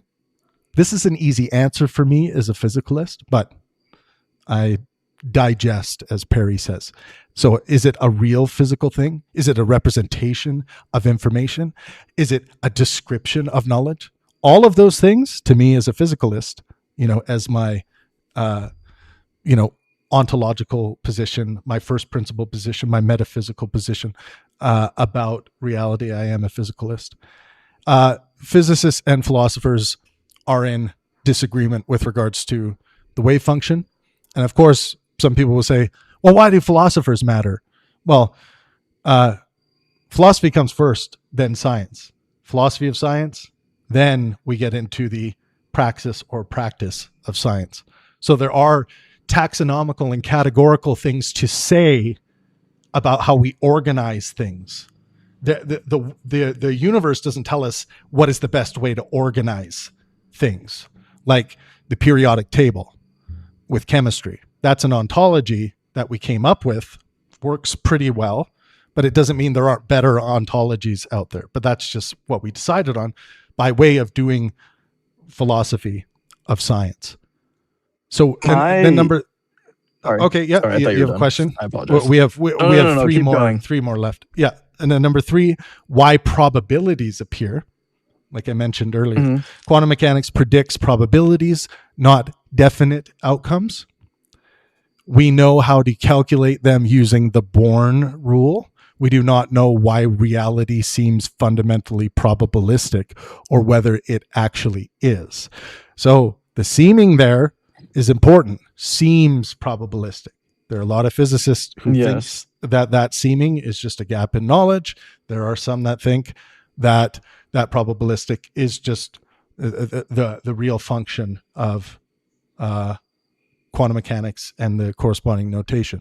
How quantum mechanics and gravity fit together, one of the big unanswered issues. If you look at the standard model, you're going to see all this beautiful stuff. You're going to see the fermions. You're going to see the color and charge of particles. You're going to see the antimatter particles and the non-antimatter particles. You're going to see the bosons, the gauge bosons, which are the force carriers for the fundamental forces. But there is something missing. What we are missing is the particulate representation of gravity. Where's gravity? Why can't we find it? Why do we have particulate representation that is coherent to our testing for the other force carriers, but like for the strong and weak nuclear force and electromagnetism, we have it for those three forces. Why not for gravity? Gravity is the weakest of all those forces, even though we have something called the weak nuclear force. Gravity is weaker, but we don't have the particular representation. We don't have the graviton, quote unquote. There are people who think the graviton will be found, and then the idea would be, then we would be able to kind of harness gravity the way we harness the other forces, which would be really cool. So quantum mechanics and general relativity are both spectacularly successful on their own, yet they do not fit cleanly together is the summary. We still lack a complete theory of quantum gravity. So there are some candidates, of course. String theory and loop quantum gravity are two potential candidates. But I would say that there are these massive holes due to our where our instruments are at with regards to testability of some things. For truly trying to find, let's say, the vibrating two-dimensional strings that are at the foundation of string theory, we would need like a collider the size of a planet, right? So yeah. And then one last thing, just so we can get this all out, and then we can do whatever. Whether space-time itself is fundamental. That's a big question. Is space-time, something to ask, the pre-Big Bang, is space-time part of that infinitism, part of the pre-Big Bang state that allows for virtual particles to pop in and out of existence, where there's the slightest chance that a universe can be born, or a bubble universe can be born out of those processes. So yeah, many modern theories suggest space-time may emerge from deeper quantum structures. If true, our everyday picture of reality may be as emergent as temperature is from molecular motion. So yeah, those are 5 big questions still remaining. But please don't take that to mean, and it's a common platitude I hear, that like quantum mechanics is this like unknown realm of stuff that we hardly understand. Not at all. Not at all. We dabble in quantum mechanics just fine, and just study the standard model, study everything that model is composed of, and again, you're going to fill up a room, and then we have some remaining, many of them fundamental issues. But yeah, anyone who wants to say anything, go ahead. Yeah, about the simulation theory. I was wondering that does it's like it's referring to people's there can there be different definitions of what that is, and if something is the cause, if a larger force is the cause of something else, can that larger force be looked at as a creator, kind of like the sun? I would be okay if people were religious in a way where they had something to point to, and they called it that thing that is like greater and more powerful than us, like the sun, for example. But that's not really what's done when they talk about a creator. Yeah, I mean, you could graft the label of creator on really anything, right? It's kind of one of those things that's deemed so by the conceptualizer. It's narrativizing reality. So you could narrativize a rock, right? You could write a story right now about a rock. The rock that could, or the rock that couldn't. And it's just the story about this rock. This rock was here. No one walked by for a trillion years. And then finally, someone walked by. The end. The rock could be worshipped as the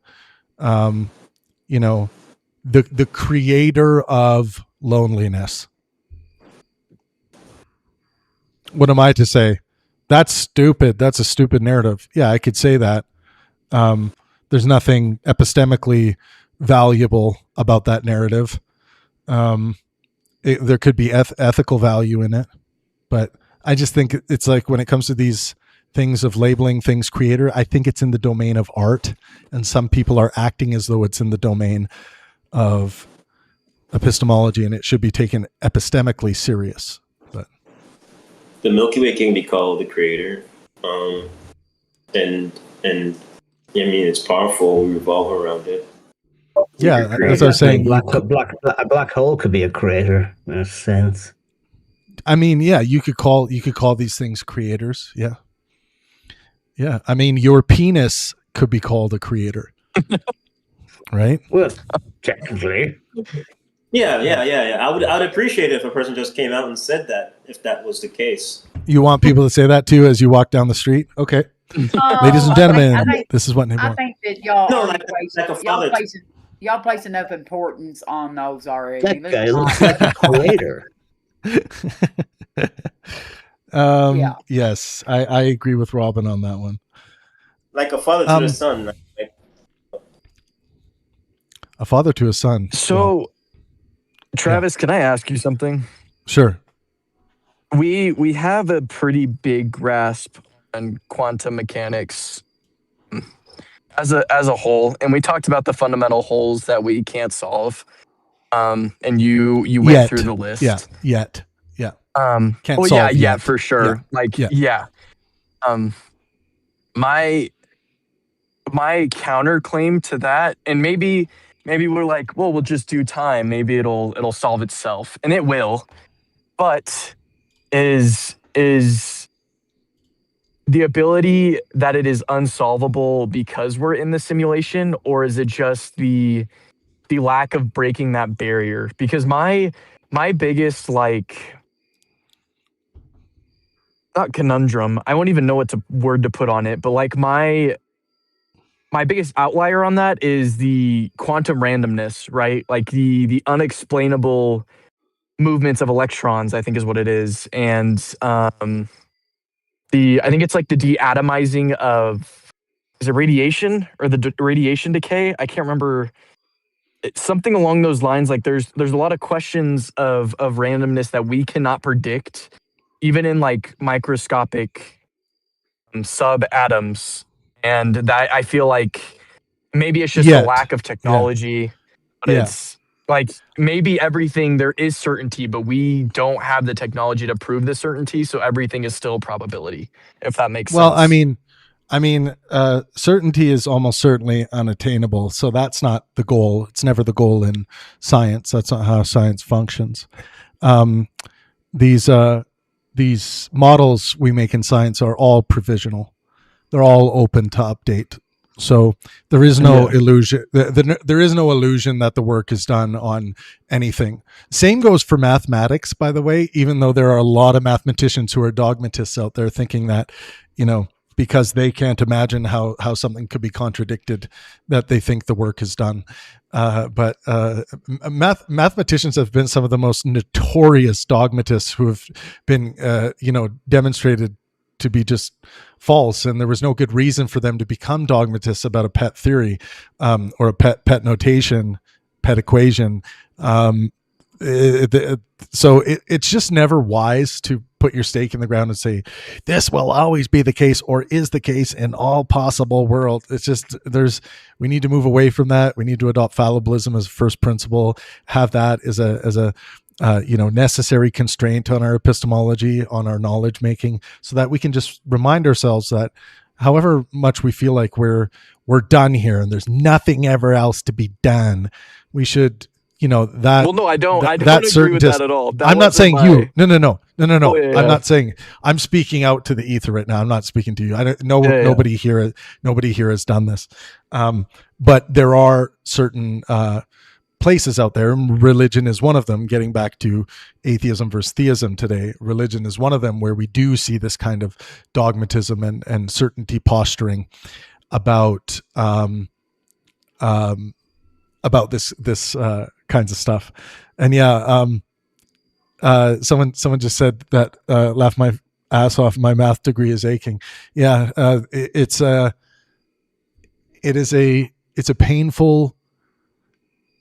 painful truth about our fundamental nature, is that as much as we feel as though internally feel to the deepest the deepest parts of our souls, our bodies, our spirit, whatever you want to call that feeling, as much as we feel we are done with something, forever until the end of time, it's impossible for this to be proven wrong. It is incontrovertibly true. We've just seen time and time again that those things that we feel like we can now be closed to update on this thing, those doors constantly get kicked back open. So it's unwise for anyone, including any kind of mathematician, to play the dogmatist game. The dogmatist game gains you nothing but cognitive rigidity, and cognitive rigidity is bad for your health. We can demonstrate this through cognitive science. So they say also, luckily, the more I learned about math and science, the deeper into epistemic nihilism I fell. Well, I don't think you have to go full global skepticism. I think this too would be unwise. You don't want to claim epistemic nihilism just because there's no absolute certainty available. That is something I address in the first chapter of my book, and I see it again as a huge error. The game of epistemology should have never been viewed as an issue related to certainty or the pursuit of capital C incontrovertible certainty. It's better viewed as a confidence game, as a confidence spectrum. And then what would our epistemic principles would be the things that we would point to justify our levels of confidence. For example, with regards to the phenomena, not the theory, but the actual phenomena of gravitational pull, the actual phenomena of gravity, that exists. If you have good, sound epistemology that is consistent with classical logic, which you will get by making correspondence criteria of truth, for example, primary. Correspondence criteria of truth just means if someone claims that the Statue of Liberty exists in New York City, that we would demonstrate that to be true by actually verifying through our senses, that empiricism, that the Statue of Liberty actually exists in New York. Seems like a basic principle, but that principle is what science is born out of. That principle of empiricism. So, if we understand that this is no longer a certainty game, because certainty is almost certainly unattainable, this is my first maxim, then we can take a big sigh of relief and say, oh, okay, then we don't have to worry about that in epistemology. Now, I think the mistake some people make is they say, now because certainty is off the table, I'm an epistemic nihilist, I'm not engaging in epistemology anymore. Everything, I've already determined that certainty can't be, true certainty can't be attained. So that means epistemology is useless. Of course, it's not useless. So there are, and the reason why it's not useless is because there are demonstrably stronger ways of knowing than other ways of knowing. For example, I just mentioned correspondence criteria of truth. What if you made primary truth by tradition? So that the only things you believe to be true in a primary sense would be things that have been passed to you down by way of tradition. Things would get very fucked up very quickly if that was your primary, source of truth, the traditions handed down to you. So, depending on what your goals are, of course, if you are someone like me that wants to maximize well-being, physical, mental, and social health for yourself and those around you, you need an epistemology that is going to get you the goods, the repeatable goods on how reality is actually functioning so that we can understand the facts of physical, mental, and social health. Because once you understand the facts of physical, mental, and social health, you can move more rationally to maximizing those things. So that's why epistemology matters, regardless of whether or not you can have certainty or not. So never throw away epistemology, fall into epistemic nihilism, I would say, just because of the certainty issue. And of course, this requires, in many cases, when it comes to your purposes, your values, having discernible purposes for yourself, high transcending purposes for yourself that you are, that will eventually play into morality. Then you're going to start forming like what the good life looks like, what you should be pursuing. But all of this requires good, sound epistemology if you want to be rational to those pursuits. I hope that it's a lot of information. I hope that makes sense. But Hey, can I go back to an earlier statement on what you just said? Yes. When I said life is placebo, that's what I kind of imply, meaning that, if that makes sense, is finding your beliefs and basically min-maxing your beliefs. Yes. Like the idea of finding your moral lines and what you don't want to cross, and then firmly believing in those things. That, in my opinion, is like the idea of placebo. Like that's life is placebo in a way. Yeah. Like, I mean, to me, it's just like, I don't see it as a placebo. I just see life as what is. You know, obviously we don't have perfect access to reality by way of our sense-making apparatus. Our sense-making apparatus are flawed. We have cognitive limitations up the wazoo. So we don't have this perfect picture, you know, of the noumena, you know, of the actual reality in and of itself, the fundamental reality. But that doesn't mean that this experience isn't what is at some level. So I don't understand the placebo thing. I think maybe you're getting at that, you know, things aren't as I think, therefore I am, kind of a thing. Okay, like well, that's the what I interpret as. So that's the cogito, and I think therefore I am is just that's a propositional statement where Descartes was trying to escape the demon, right? Descartes was trying to achieve absolute certainty. In the end, it was a fool's errand, right? It was there's nothing in an incontrovertible sense absolutely true about that at all. Do you know why? It's because as much as Descartes can stand there and say that, I think therefore I am, that is absolutely incontrovertibly true. It's at least possible that tomorrow, for any possible reason from the seemingly infinite realm of possibility, that could be demonstrated not quite to be the case. We don't even have to begin to understand how that could not be the case.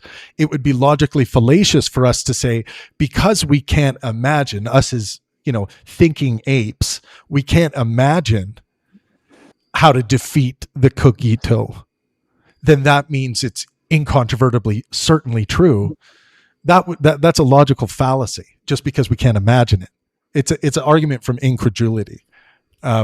Some might call it an argument from ignorance fallacy, but so yeah. In the end, this is found to be as fallacious as putting any stake in the ground and claiming incontrovertible absolute certainty. Just due to that classical logic issue, that just because we can't imagine how this could ever be defeated, it doesn't mean that something could happen tomorrow that we could have never predicted. So yeah, the cogito, in my opinion, is completely defeated. I have a quick question. Is that all right? Yeah. So you said, I'm trying to remember how you phrased it. You said that since you could, so back to the cogito, since Descartes couldn't defeat the demon, it must be true. I'm sorry. Could you just repeat that? No, for yeah. me, that one statement there. So, you know, Descartes dreamed of being able to say, "I think, therefore I am." There's different translations, but "I think, therefore I am" is the common English translation. I think, therefore I am. That cannot be defeated, right? But the problem is, it doesn't matter how certain of a proposition we create. This goes for mathematics. This goes for everything else. We still have the classical logical issue that even though every thinker that has ever existed has put their whole thinking capacity into trying to defeat this and show how it's not reasonable, right? We all put it into there. It's like, this can't be absolutely incontrovertibly certain. Damn it. Did Descartes actually do it? I mean, we can't think about it. It actually doesn't matter if we can think about it or not. What matters is what could possibly happen in the future with regards to the proposition. It's just at least possible that 10 trillion years from now, someone, an alien that is, a Googleplex old, will say, yes, this is where you're at with your classical logic. You're still on that one, huh? Here's the answer. Or even worse, they come along and say, here's where you're at.